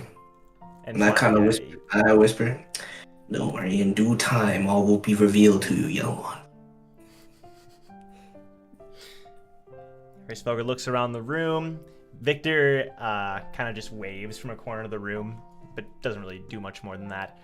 And Leaf spends some time, walks up, and she asks Damien, "Do you have some popcorn?" Oh gosh, do I have popcorn? You have like popcorn ready?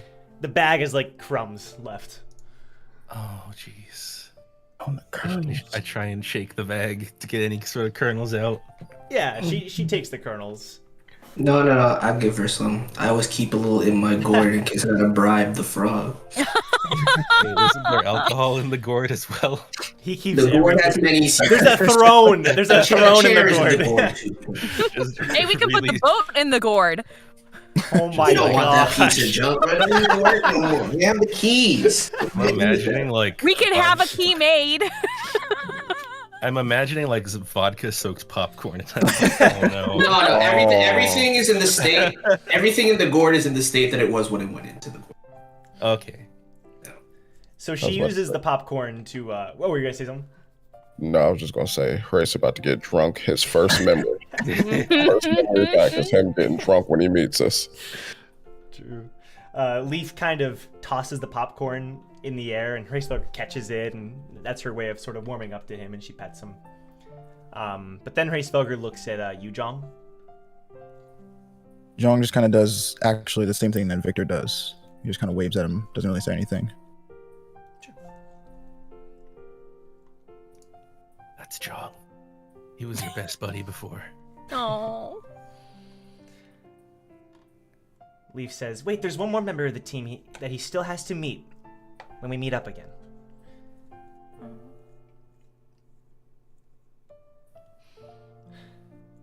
Because Shion's still a part of the team, no matter what. She definitely is. I mean, we could call her, but Maybe. seems like... Yeah. John, you got a photo of her? I don't think we should. Oh, great idea. No, it's a terrible idea. Just Real quick, you just hand me your pocket. I know you have a photo. No. We're not doing that now. That's not important.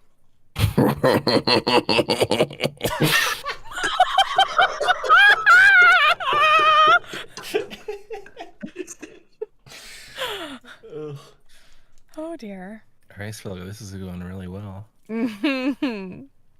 Suddenly there's a knock on the door. I think you made a good first impression. Jeez. Yeah, the knock cuts you off, Damien, sorry. There is a letter for all of you. Oh.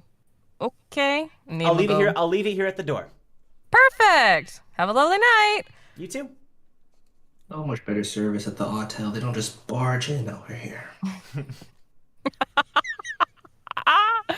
Okay, Eden will retrieve the letter. The letter appears to be very, very clean. Not wrinkled, undamaged, and sealed with a red seal. No particular symbol on it. Okay. Well, this this isn't creepy at all. This is almost like the second floor getting letters. I Yeah. wonder if it's a fan of yours, Wu. Of mine, people barely know my name out here. Look, there's only so many people that know that we're here. This is kind of weird. Well, what does it say? Well, let's check it out. And Eden will open it. You open the letter and are immediately shocked. Oh no. Go ahead and look at my screen. Oh, jeez. Oh boy.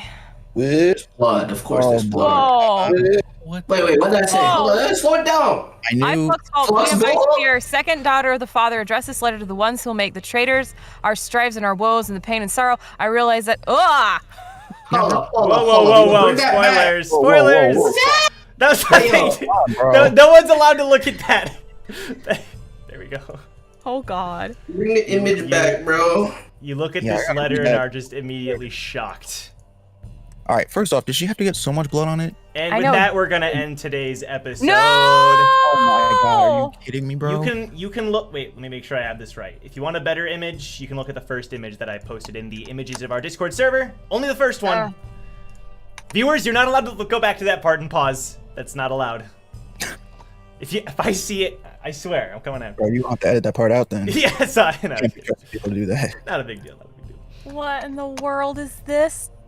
This thing. What is going on? I, Flux Fault, Queen of Ice Seer and second daughter of the Father, address this second daughter. What the heck? Address this letter to the ones who will make our triumphs, not traitors, strifes and our woes worth the pain and sorrow. I realize that I may have left too suddenly for the likes of you. Against my better judgment, I'm letting you know that I, above all, care about you deeply and words are hard. Irrecoverably. Even now, I am in pain from the doubt filling my body, but I must.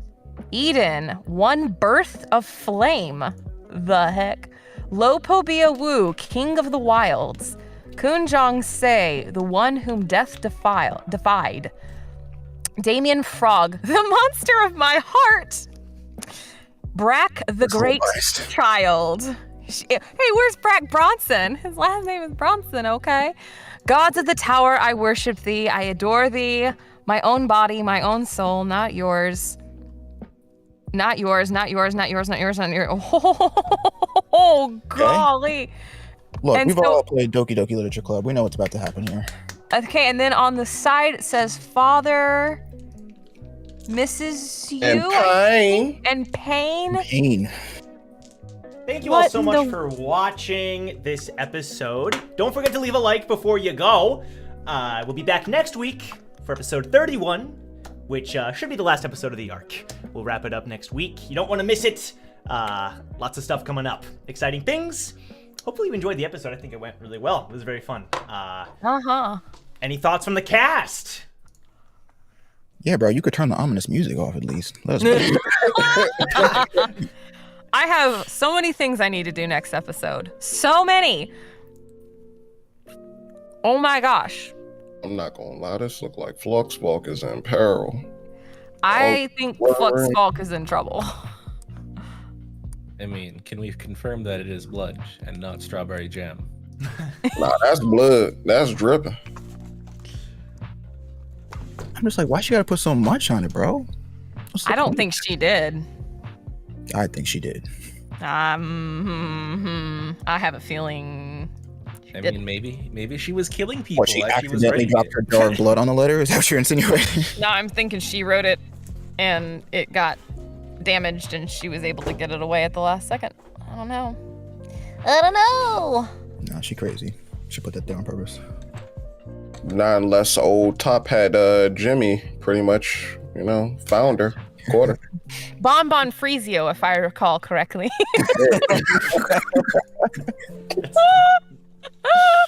Totally, yeah. Well, hail. That's Damn.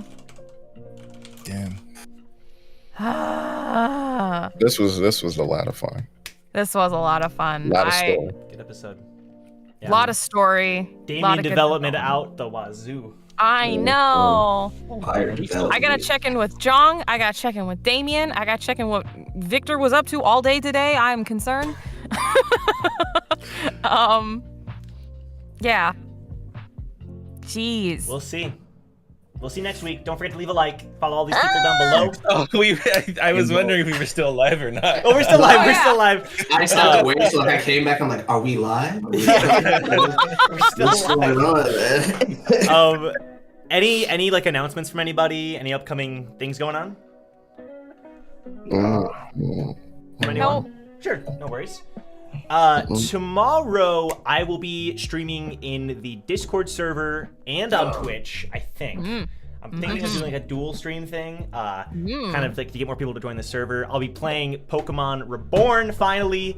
Those of you who might know, Joe, dude, they just finished the game too. Like the last chat, I'm so excited. Joe and I finished the Nuzlocke. If you haven't seen that, I don't know how, but we did. We somehow did. It's a Christmas miracle, honestly. So I'm starting this new Pokemon playthrough tomorrow. Don't miss it. Sometime in the early afternoon. That's about all I got, though. Yeah. Follow everyone down below. We'll see you next Friday, 7 p.m. Eastern time. Peace. Bye. Take care, everybody. Bye-bye. Who will live and who will develop? Interesting twist. Okay.